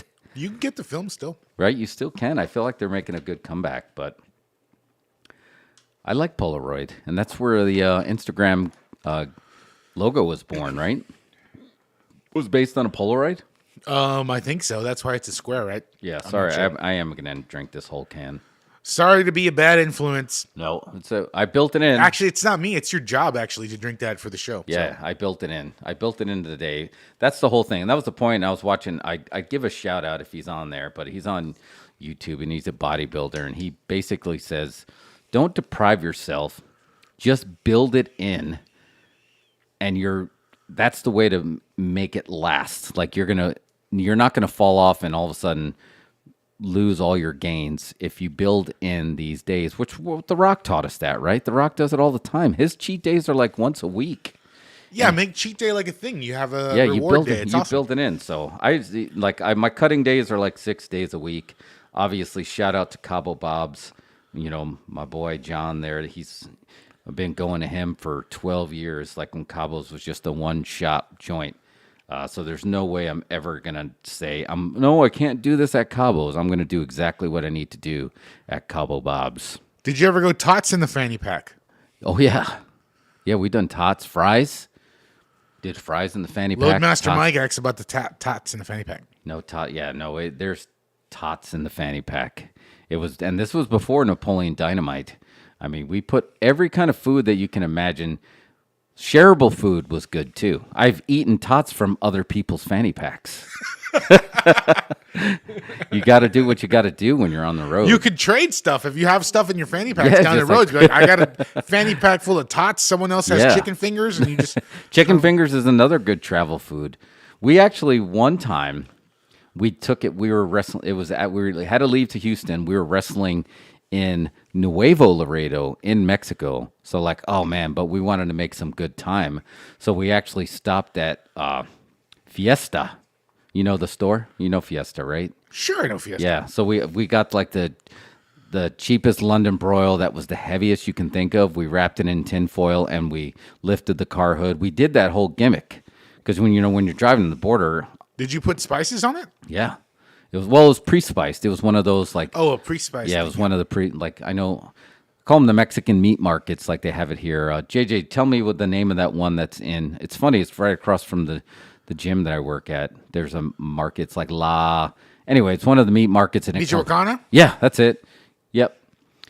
And you just put it, and we wrapped it up in tin foil. We put it on our engine, and we drove about 4 or 5 hours. And then, we took it out on the side of the road, opened up the tin foil. It was smoking, and we all just, picked the meat on the side of the road and ate. That's it. Yeah, you got it. Michoacana. Are they a chain? Because there's a couple. Michoacana, there's a bunch of them in Austin. I don't know how many, but yeah, it's like a breakfast meats. Good breakfast meats. Yeah, exactly. And they're good, and you can get it you can get your fajitas there in preseason. But yeah, we just cooked it in the engine, pulled over, and ate it there. It felt so caveman-like, but it was very freeing because you're living your dream, eating meat on the side of the road. Eating meats out of somebody else's front bag and waste bag, and the meat cooked on the car engine. Why is it that it's a fanny pack but you wear it in front? Yeah, that's a good question. Because wouldn't it be it should go in the back, right? It should, right? If it was for your fanny. Well, it used to be on the side. It used to be on the side, right? But now they wore it on the front. I used to hang mine over my neck. I used to literally just a lot of indie wrestlers I see doing that now. Yeah, just like hanging it over your neck. But I also used to wear overalls. So I was, overalls and a fanny pack. Overalls and a fanny pack. Oh, they're in South Texas too. Yeah. But anyway, I know that was just Modelo talk on this Thirsty Thursday, which I got a vote. We got a drum roll. I don't have a drum roll. Oh. I mean, I could have one, but it'll take 30 seconds. Oh, well, we don't need it. I just wanted to say, and I wanted to see if I can do it in Howard Finkel's voice. Should I try it? Yeah, do it. The winner of this beer and new favorite beer of Dos Incredibles, Gelada Naranja Picosa. This is my favorite beer. Sorry, I hope I went back enough when I yelled.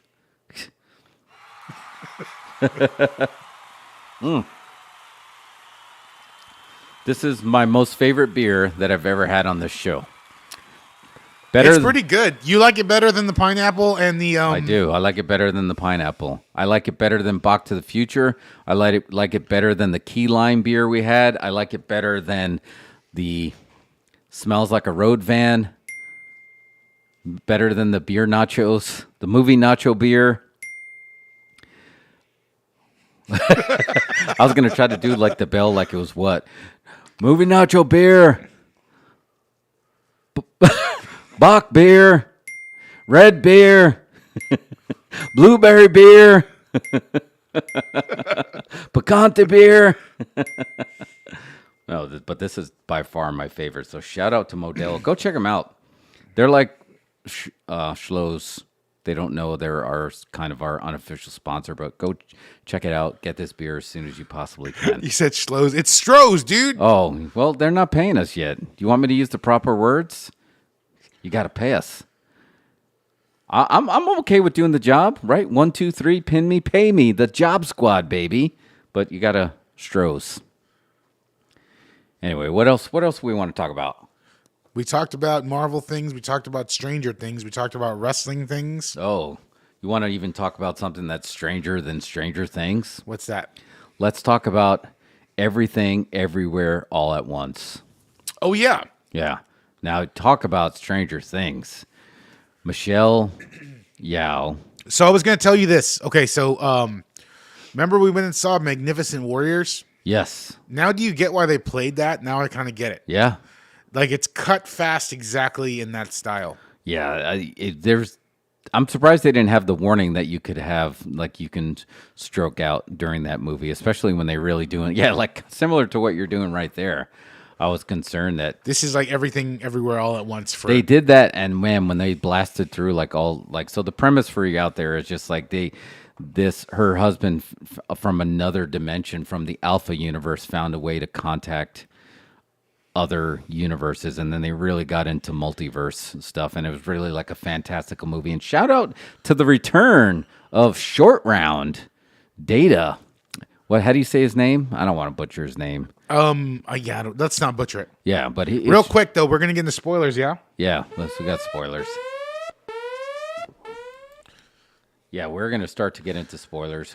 But could you, like you said, I was like, how could you spoil this movie even if you wanted to? Like, how tough would that be? I don't even know. Ke Huy Quan. Yeah, it was something like that. Yeah. But dude, it was just fantastic that it was just you heard Short Round as an adult. Like you heard Dave, like he sounded just like that, but now he had like the deeper voice. But he did a great job. He did a really good job because he had a jump. Well, I guess I don't want to get ahead of myself. The premise is we talked about that. So you got to see different versions of the main characters in different universes. And one of them, which was the daughter in this universe, basically became like Scarlet Witch. She was like a nexus being where she somehow, her brain connected to all the versions of herself across all universes. And it happened to be her daughter. And then it was on her to stop this being who is your daughter in this dimension. But so can you imagine like having a kid and the main villain is going to be your kid because it's connected to all the versions of your kid, and the one that's in control is like a mastermind villain, which it was a lot. But so when I saw this movie though, as I was watching it, the first thing I thought was, this is what the Matrix Resurrections should have been. Yeah. This was like a multiverse movie that used that concept in a new kind of a way. I know this was considered like made for a US audience, but you can tell this was more bold than anything people would make in the US. Like an indie studio? Well, I guess A24 is an indie studio. Yeah. I don't know if you can call a $25 million movie indie, but I guess that's what they do. They make these indie. lower risk movies. You call him Dr. Jones, doll. Fuck.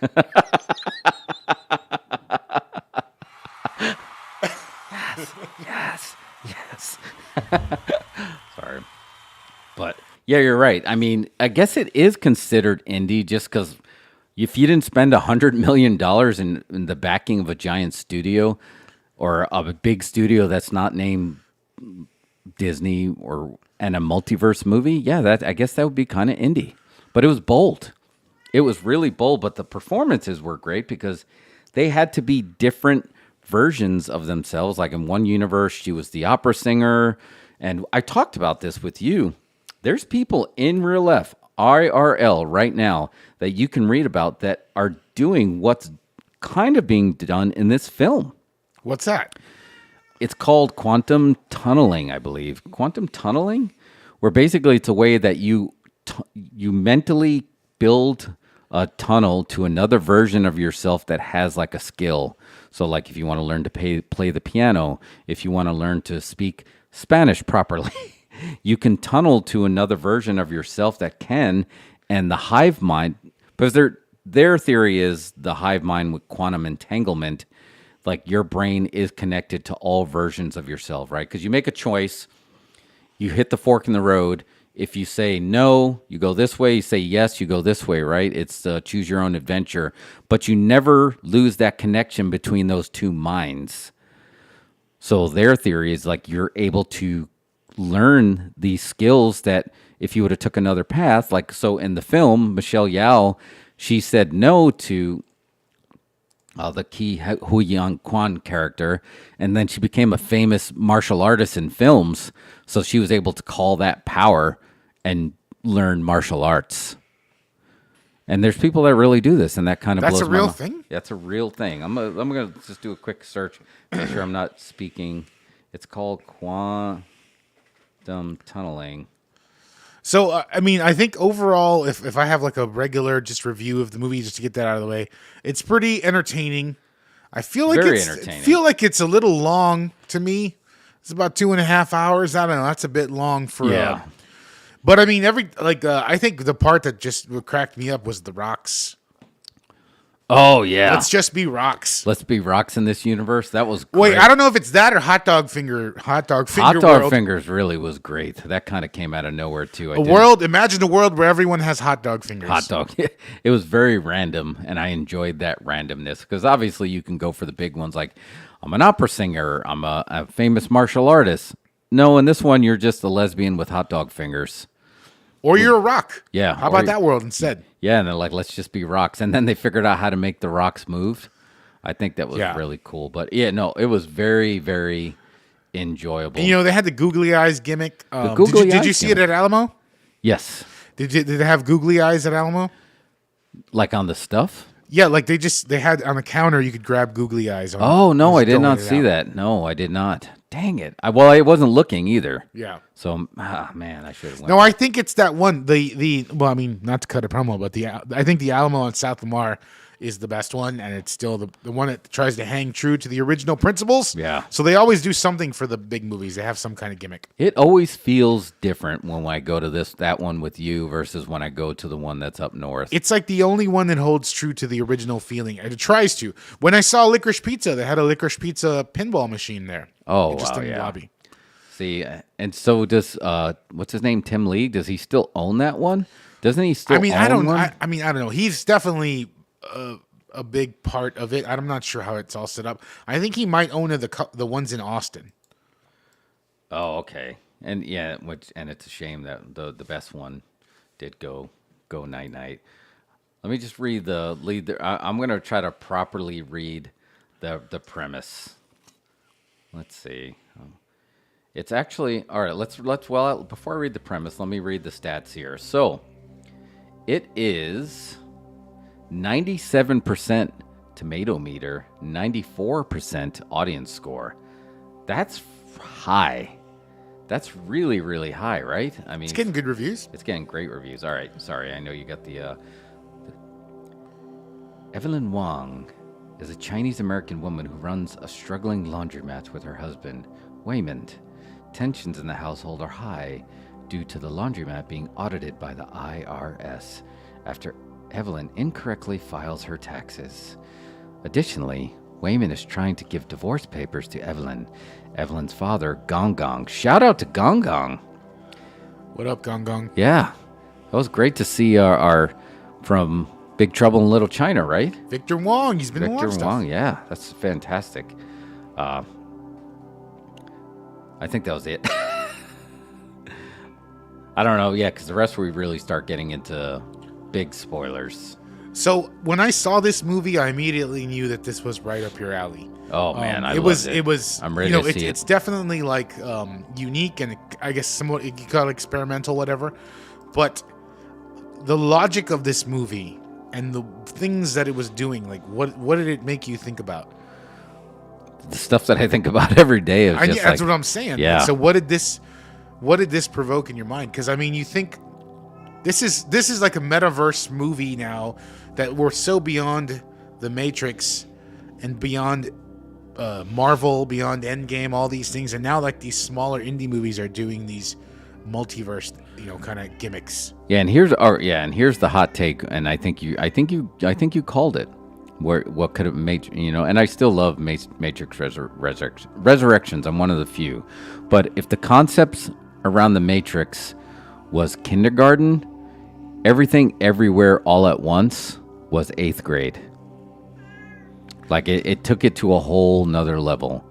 Like first that introduced that it is possible that you could be living in a simulation, but now we're talking about, but what if it's multiple simulations? And what if it's simulations where you can learn to make contact with people in other simulations? And then what if somebody took advantage of that? And then you had to find a way to connect a hive mind of yourself across simulations to basically defend the multiverse as we know it. Like simulation theory is a thing, but there's also multiple simulations going on at the same time. Yeah. And you can communicate with those other simulations. Yeah.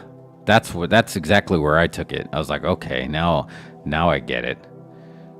But yeah, I highly recommend going to see this. And if you want to take some kind of supplement beforehand, go ahead.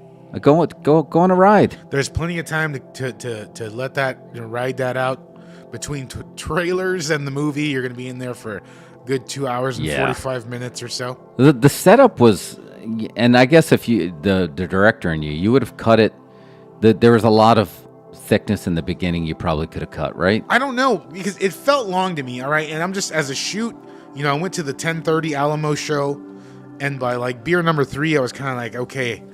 I'm ready, because the thing is, it's like, and also the thing about this movie is it's got a weird pacing that is unfamiliar. It's very strange pacing, right? Because you even if you say you're not like classically movie trained, but you watch a movie and you're familiar with the pacing, so you know what's going to happen, or here's when things are about to pick up. Yeah. And the movie is divided into chapters, kind of like the way Quentin Tarantino does.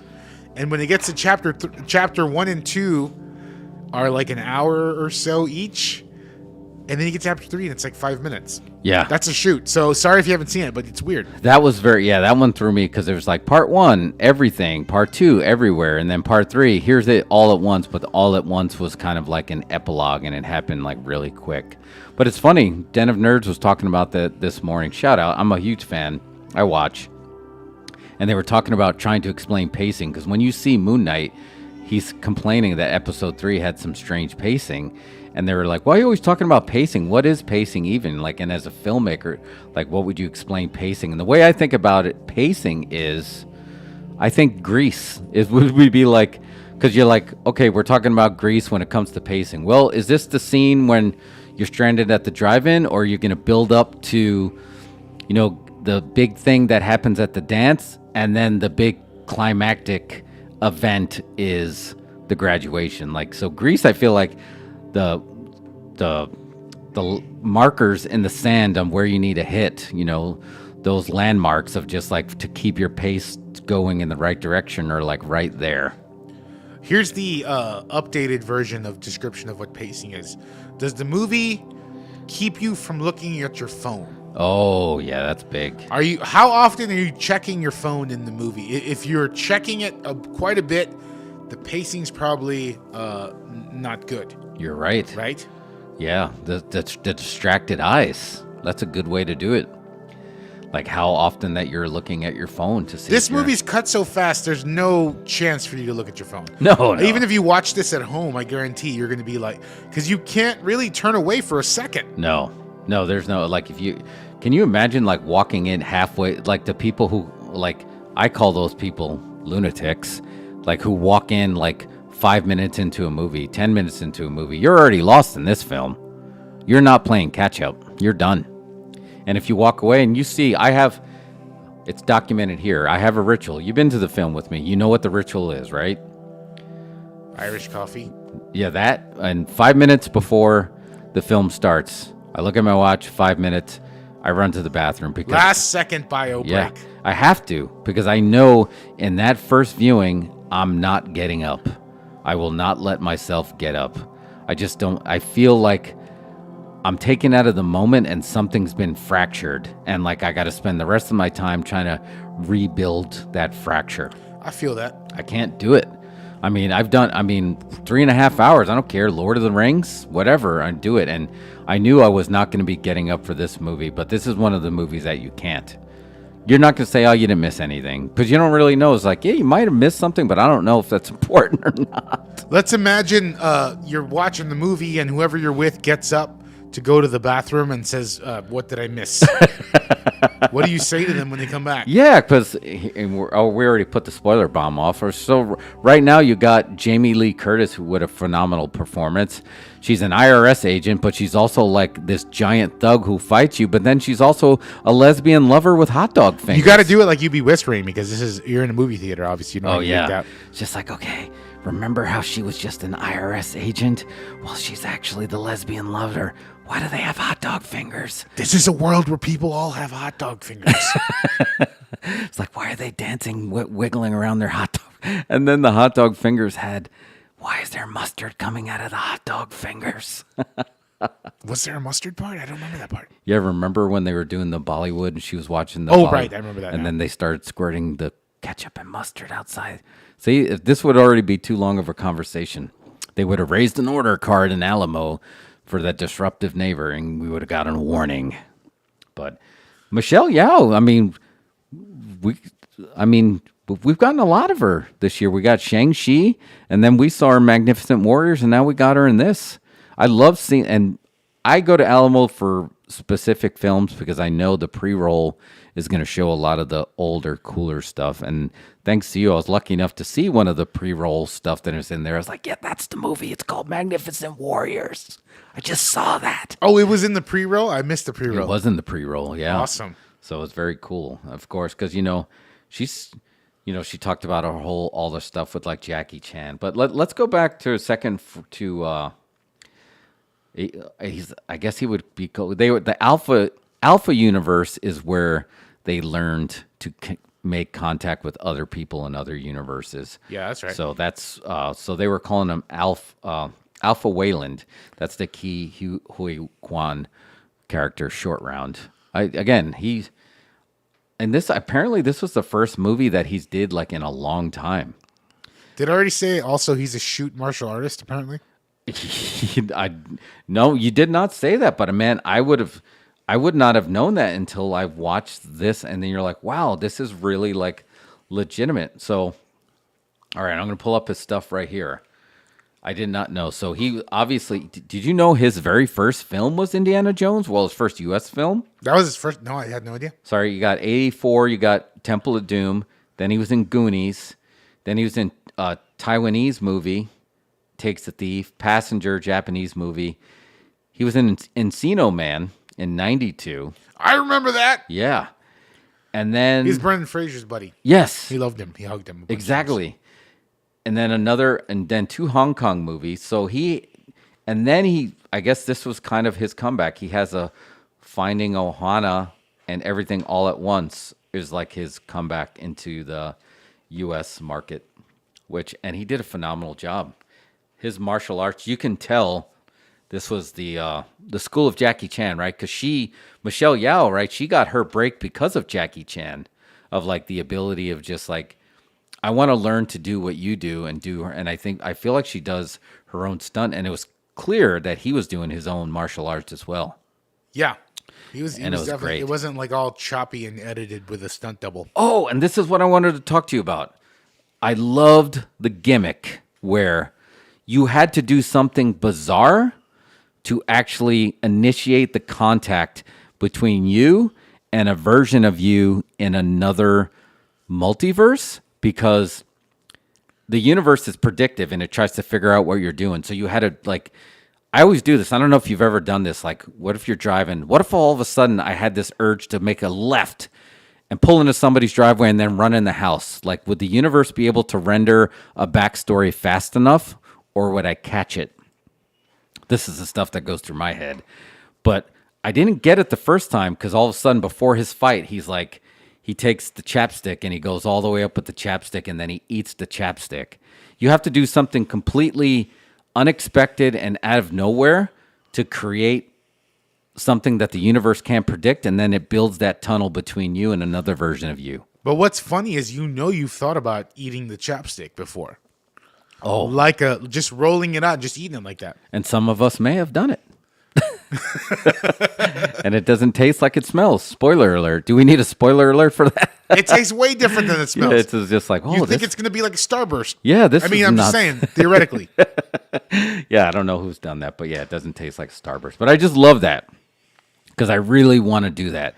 And here's the thing. And people talked about it like, what's your... I've had multiple careers, right? We both have multiple careers. I mean, jumping from, pro wrestling, and it's just like, let's get in film, and let's get into IT. Like, what are you going to do the next? And I decided I don't even want to tell myself what I'm going to do next.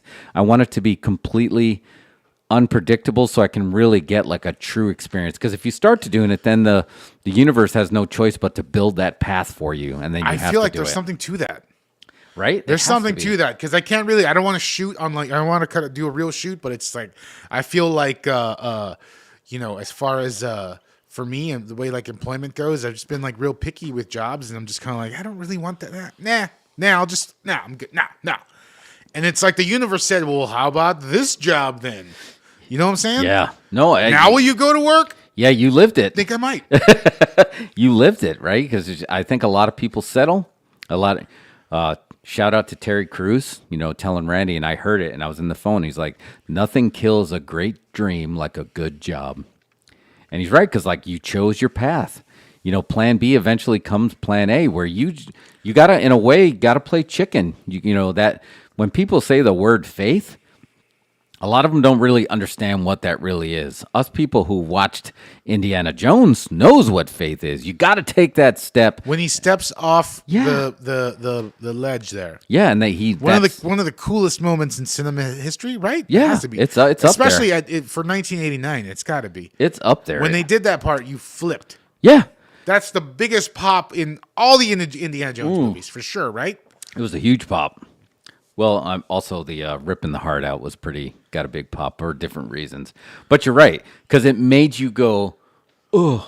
Like, I went to, I did some, when I was trying to find myself here, first moved here, I did some improv classes here at the Hideout Theater. Shout out, they're cool people there.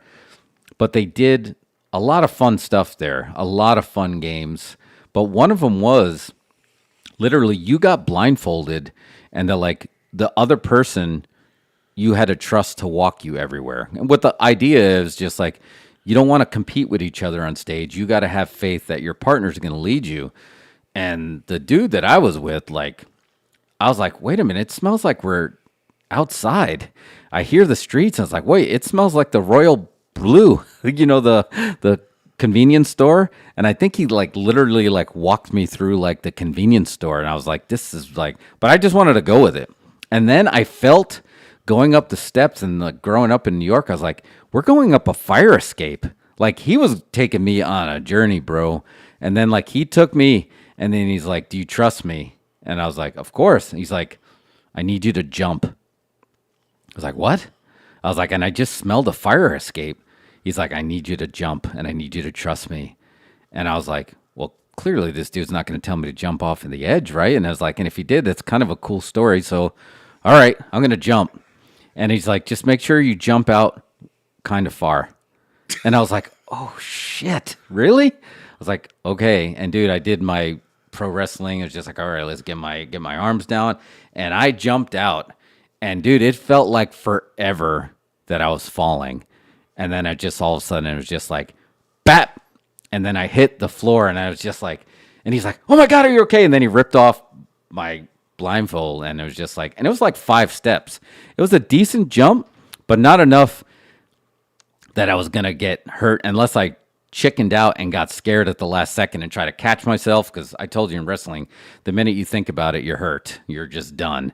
But that leap, and it put me there. If I had any gas in my system, it would all blew out my ass at that moment. I landed that hard, and it was just boom. But the adrenaline. And then, I hugged him afterwards. I was like, that was phenomenal. You took me on a journey, and it was phenomenal. We went from outside to walking down downtown Austin into a convenience store, up a fire escape, and jumping over, not very far, but it felt like forever when you jump blind. I don't know if you've ever made a jump blindfolded, but I highly suggest it with the right partner. Wow. Yeah. That's an acting class. Yeah, that was fun. Shout out to Hideout Theater. They do some fun exercises for sure. But that one I felt like was almost a life lesson for me. Of I felt like I learned about myself, and I learned what the term leap of faith is. I wonder, did your partner know you used to be a pro wrestler? Because I don't think you would ask the average person to just jump blindly off something. Yeah, no, he did know. He did know I was. I mean, So, it brought it a up. little So maybe, background. yeah. So I don't know if that had anything to do with it. But yeah, after that, he asked me to join a troupe that was based on doing worked pro wrestling troupe that I didn't do. I know what you're talking about. Yeah, that was popular for a while. Yeah, and I was like, oh, I'm good. I was trying to find something else that wasn't that, and I was like, and that was pretty close. You get that live, You've done live shows. You've done stuff in live. We're going to do a live show. We got to do that live show. You know, this is live right now. Yeah, there's that too. Is it though? Yeah, but no, you're right. At that adrenaline of like the live with the feedback is something else. There's a podcat. Oh, there's the thumbnail. Podcat, can you give me a surprised expression? Like open your mouth. Open your mouth like you're surprised that you just saw that. Can you hear podcat on the microphone? Psst, psst, psst, psst. Psst, psst, psst, psst, psst, psst, psst. Oh.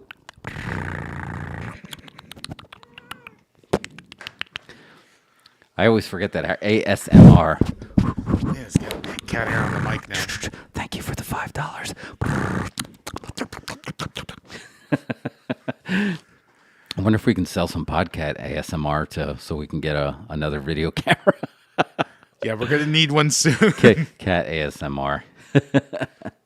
But anyway, we did it. We always end up we're on the highway, and next thing you know, like we're on a dirt road, and like, how did we get here? I don't know, but now the said road ends in 1 mile. Should we turn around? I feel like we're there, but that's a show. Is that a show? I think that's a show, right? How long? What's our time? Oh yeah, 2 hours. We just hit 2:02. 2:02. I know last week we went so far that my ears were sore from the cups. I think we hit everything, but here's your homework. You got your homework. You got homework for before the next show. You need to watch Severance. Yeah, I'm gonna watch it. Talk about mind bending from Ben Stiller. And if you're out there watching it, let's get a 1 in the chat if you watch Severance. Holy crap! Like I had no idea. So yes, like, subscribe, and share because we're going to be talking about Severance soon. Because I had no idea that Ben Stiller had this type of storytelling in him. Like I don't know if he's always been a good director, though. You know, just under the radar. I mean, he's good because I feel like getting fired from SNL is like almost a badge of honor. That if you get, at least it was for him. But the show just blew my mind, dude. And Adam Scott, and just the performances, Patricia Arquette. Yeah, JJ, I highly. It's like $5 to resubscribe if you just do it for the month. Apple is well worth the money. They have good, like second to HBO right now is Apple. Yeah, I mean, I would almost everything, movies and series. They're doing the best work. I got to go back and watch Raised by Wolves season 2, but I actually got pulled in, which is on HBO Max. But I got pulled in to Severance, and unfortunately, I got pulled in before all the episodes dropped. So I was like, holy. I just got programmed into appointment TV, and it became my Friday night delight.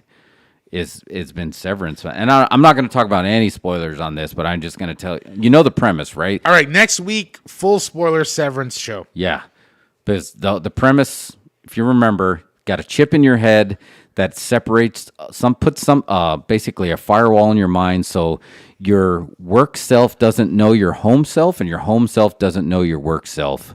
And they call them innies and outies. So you basically have a completely different life in the office than you do out. And for somebody like both of us, we work together in a corporate environment. You know, you have the work wives, you have the work husbands, you have a version of yourself at work that you don't necessarily present at home. And this is like the extreme version of that. And I do the silent rave when I watch at home. I hook up my Bose headset. So I watch on the big screen, but it's there. So it's kind of like holding a giant iPad. And I popped, like I jumped out of my seat at the end. I'm going to watch it. Yeah, like I physically jumped out of the seat. But I've heard good things. Some folks were talking about it at the office today. Yeah, it's good water. It's better water cooler chat than, well, though we still have time. I don't want to cut you off. I know you have a fantastic theory about Will Smith. Do you want to save it for next week, or do you want to keep it fresh? No, it's already old news. We should talk about it now. Yeah, do it. Let's jump. I'm going to let you jump in. All right. So, and you were telling me about it, and you were typing it. I was like, keep writing it, keep it fresh, so we can present this to the world. So the thing is, I mean, I feel like they've been going back and forth about whether or not this whole thing was real. I'm talking about the Will Smith, Chris Rock slap thing. Yeah. You remember this thing that happened a couple of weeks ago that pretty much destroyed the world. People died. People lost their homes over it. It was like a huge deal. So one of the we talked about on the other episode on the other show about whether or not the wrestling community was all in on this is a work, this is fake, Yeah. right? Oh yeah, 100%. Anybody who was involved in wrestling was saying this is fake. This is a work. Fake. It's a work. You And call it this is a work. And we talked about it, and we even went back and forth. It's probably not a work. I've come to the conclusion that this is a work. All right. This is 100% a work, because the thing that we couldn't figure out last time was like, if it's a work, what's the angle? What's the payload, right? How does What's we the gimmick? realized Chris Rock was going to benefit, but Will Smith was not benefiting. Will Smith is not benefiting from this. Chris Rock is benefiting from it. So the thing I realized as I'm watching this, as I was thinking, I don't even know why this popped in my head. I don't know what I was watching. Looks like Jay's. Andy, did you hear about this one? Because it's a work. But yeah, keep going. So here's the thing. It's like, I realized something. Oh, no, I think it's because I realized all of a sudden now, ever since this happened, we're getting a lot of bad press about Jada, right? Yeah. They're leaking these videos about she was mean to him. Yes. And I realized something. I figured out what the angle is. What is it? Will wants a divorce. Oh, so you're thinking this is his way of getting a divorce and keeping him the baby face. Keeping him the baby face and getting out of it with some sort of leverage. Oh, yeah, you're right, because that whole entanglement with August thing, that wasn't that long ago, and he didn't fare well in that. A lot of people, he put him in simp mode, right? And that could affect his box office. What was the saying you said one time? This one time we were standing in a smoky pool hall, and it was like, it's cheaper to keep her. Oh, yeah, cheaper to keep her. So it's like, I realized Will wants a divorce. So if he can't just say, Jada, I want a divorce. No, they've been together for 25 years. They have a whole history. They've got all kinds of entanglements. But she's been legit cheating on him for a while. She's been legit. Apparently, she's not super cool to him, because you can tell with all the leaked videos now. But I feel like if he had an angle, he needed a reason to divorce, to initiate a divorce with Jada and not look like the dick. Yeah. Yeah, because he basically became like her hero, right? Like he went up there and defended her on, I am the man who will fight for your honor. And ironically, he is a producer on Karate Kid, but yeah, Karate Kid 2 shout out. He went up there and risked his career to defend her honor. Now Chris Rock, on the other side, if you notice, he just put out there was a statement or whatever. He's not talking about the incident until he gets paid. Yeah. So he's going to get a good rate for that interview. Oh, he's going to get a great rate for that. He's going to get a great rate for that first interview. And he pretty much holds Will Smith's career in his hands right now. Yeah. Whatever he says is the future of Will Smith. He's got him by the short curlies. He does. Kind of sounds like a wrestling scenario, doesn't it? It absolutely does. Who booked this? Who booked it? Somebody booked this. Look, this is like some Ari Gold booking, right? Yeah. From Entourage. Lloyd! Somebody came up with this. Will's told his agent, man, I want to get a divorce, but it's going to fucking wreck me. I shouldn't cuss. It's going to wreck me. Right. I need a way to do it. And then the agent said, you're going to, you know what? I got an idea. And it just, Yeah, dude. There had to have been a reason that he threw what I would consider a working slap. He did throw a working slap. And here's another thing. And it wasn't a good one, by the way. Here's another thing. You This is another fact I got to throw in real quick. Yeah, go ahead. Just to finish up on Chris Rock. He was also recently wiped out by a divorce and has not had a hit in a while. Oh, wow, yeah. You're right. He hasn't. I can't even think. The Spiral from the Saw movies was the last one, and that was. This is where Chris Rock is. He hasn't had a hit in such a long time. He's trying to make a Saw movie. Yeah. Wow, dude. I think you're right. I think you freaking nailed it. Holy Hana, I think this is a work. It's a work. It's a work, brother. Dude, wrestling is everything, and I want to just give this advice to anybody who's watching who does not spend one day a week with a professional wrestler. You should learn about pro wrestling because it is everything, and it is everywhere. You see the angles.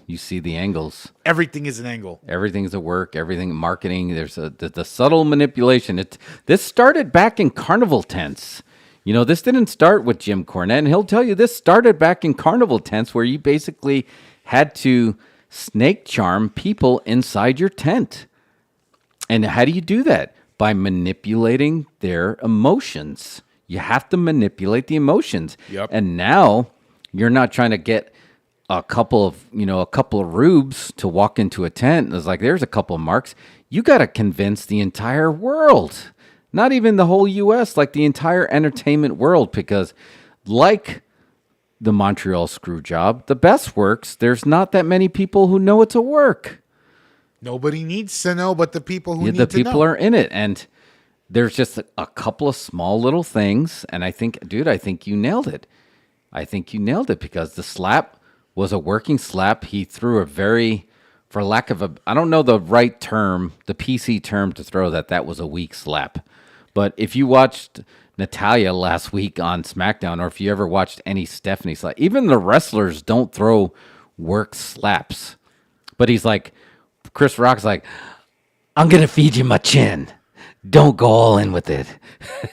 And he's like, okay. And yeah, he threw it. And it's just like, and he even tried to do, like we talked about this, right? He tried to do the slap on the hand, and he was grinning. So those were the three tails. He fed him his chin. But like, what would you do if somebody came up instinctively? What would you do if somebody came up and slapped you? Wouldn't you possibly tackle them, or wouldn't you fall, take a bump, try to lean back, anything?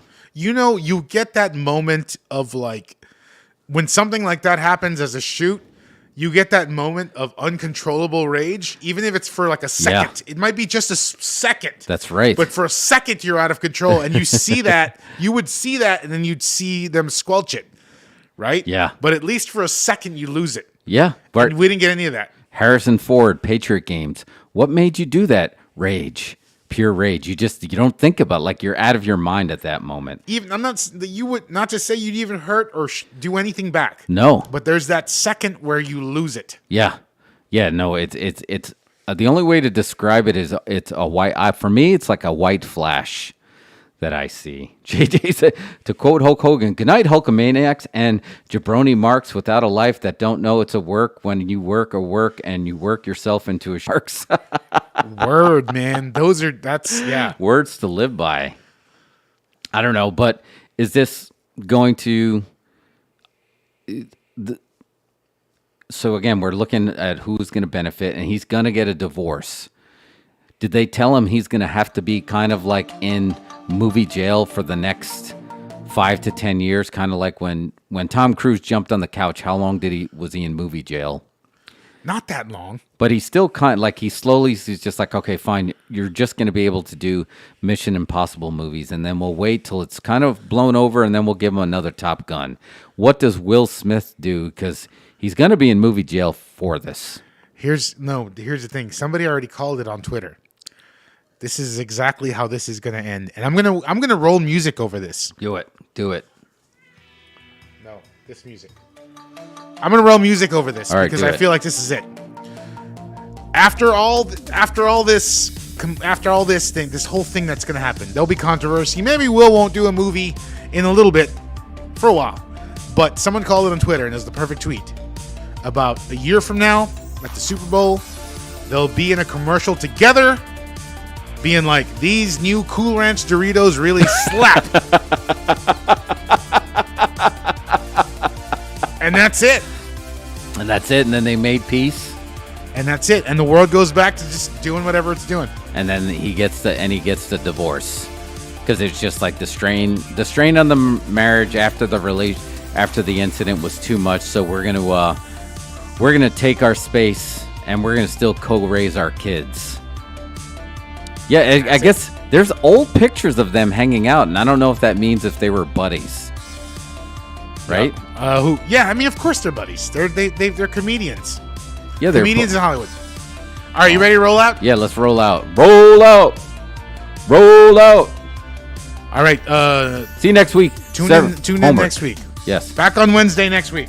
No, we're going Thursday. Thirsty Thursday. Oh, we're moving to Thursday. Yeah, I think we're moving to Thursday. Let's get a vote. We might be going to Thirsty Thursdays.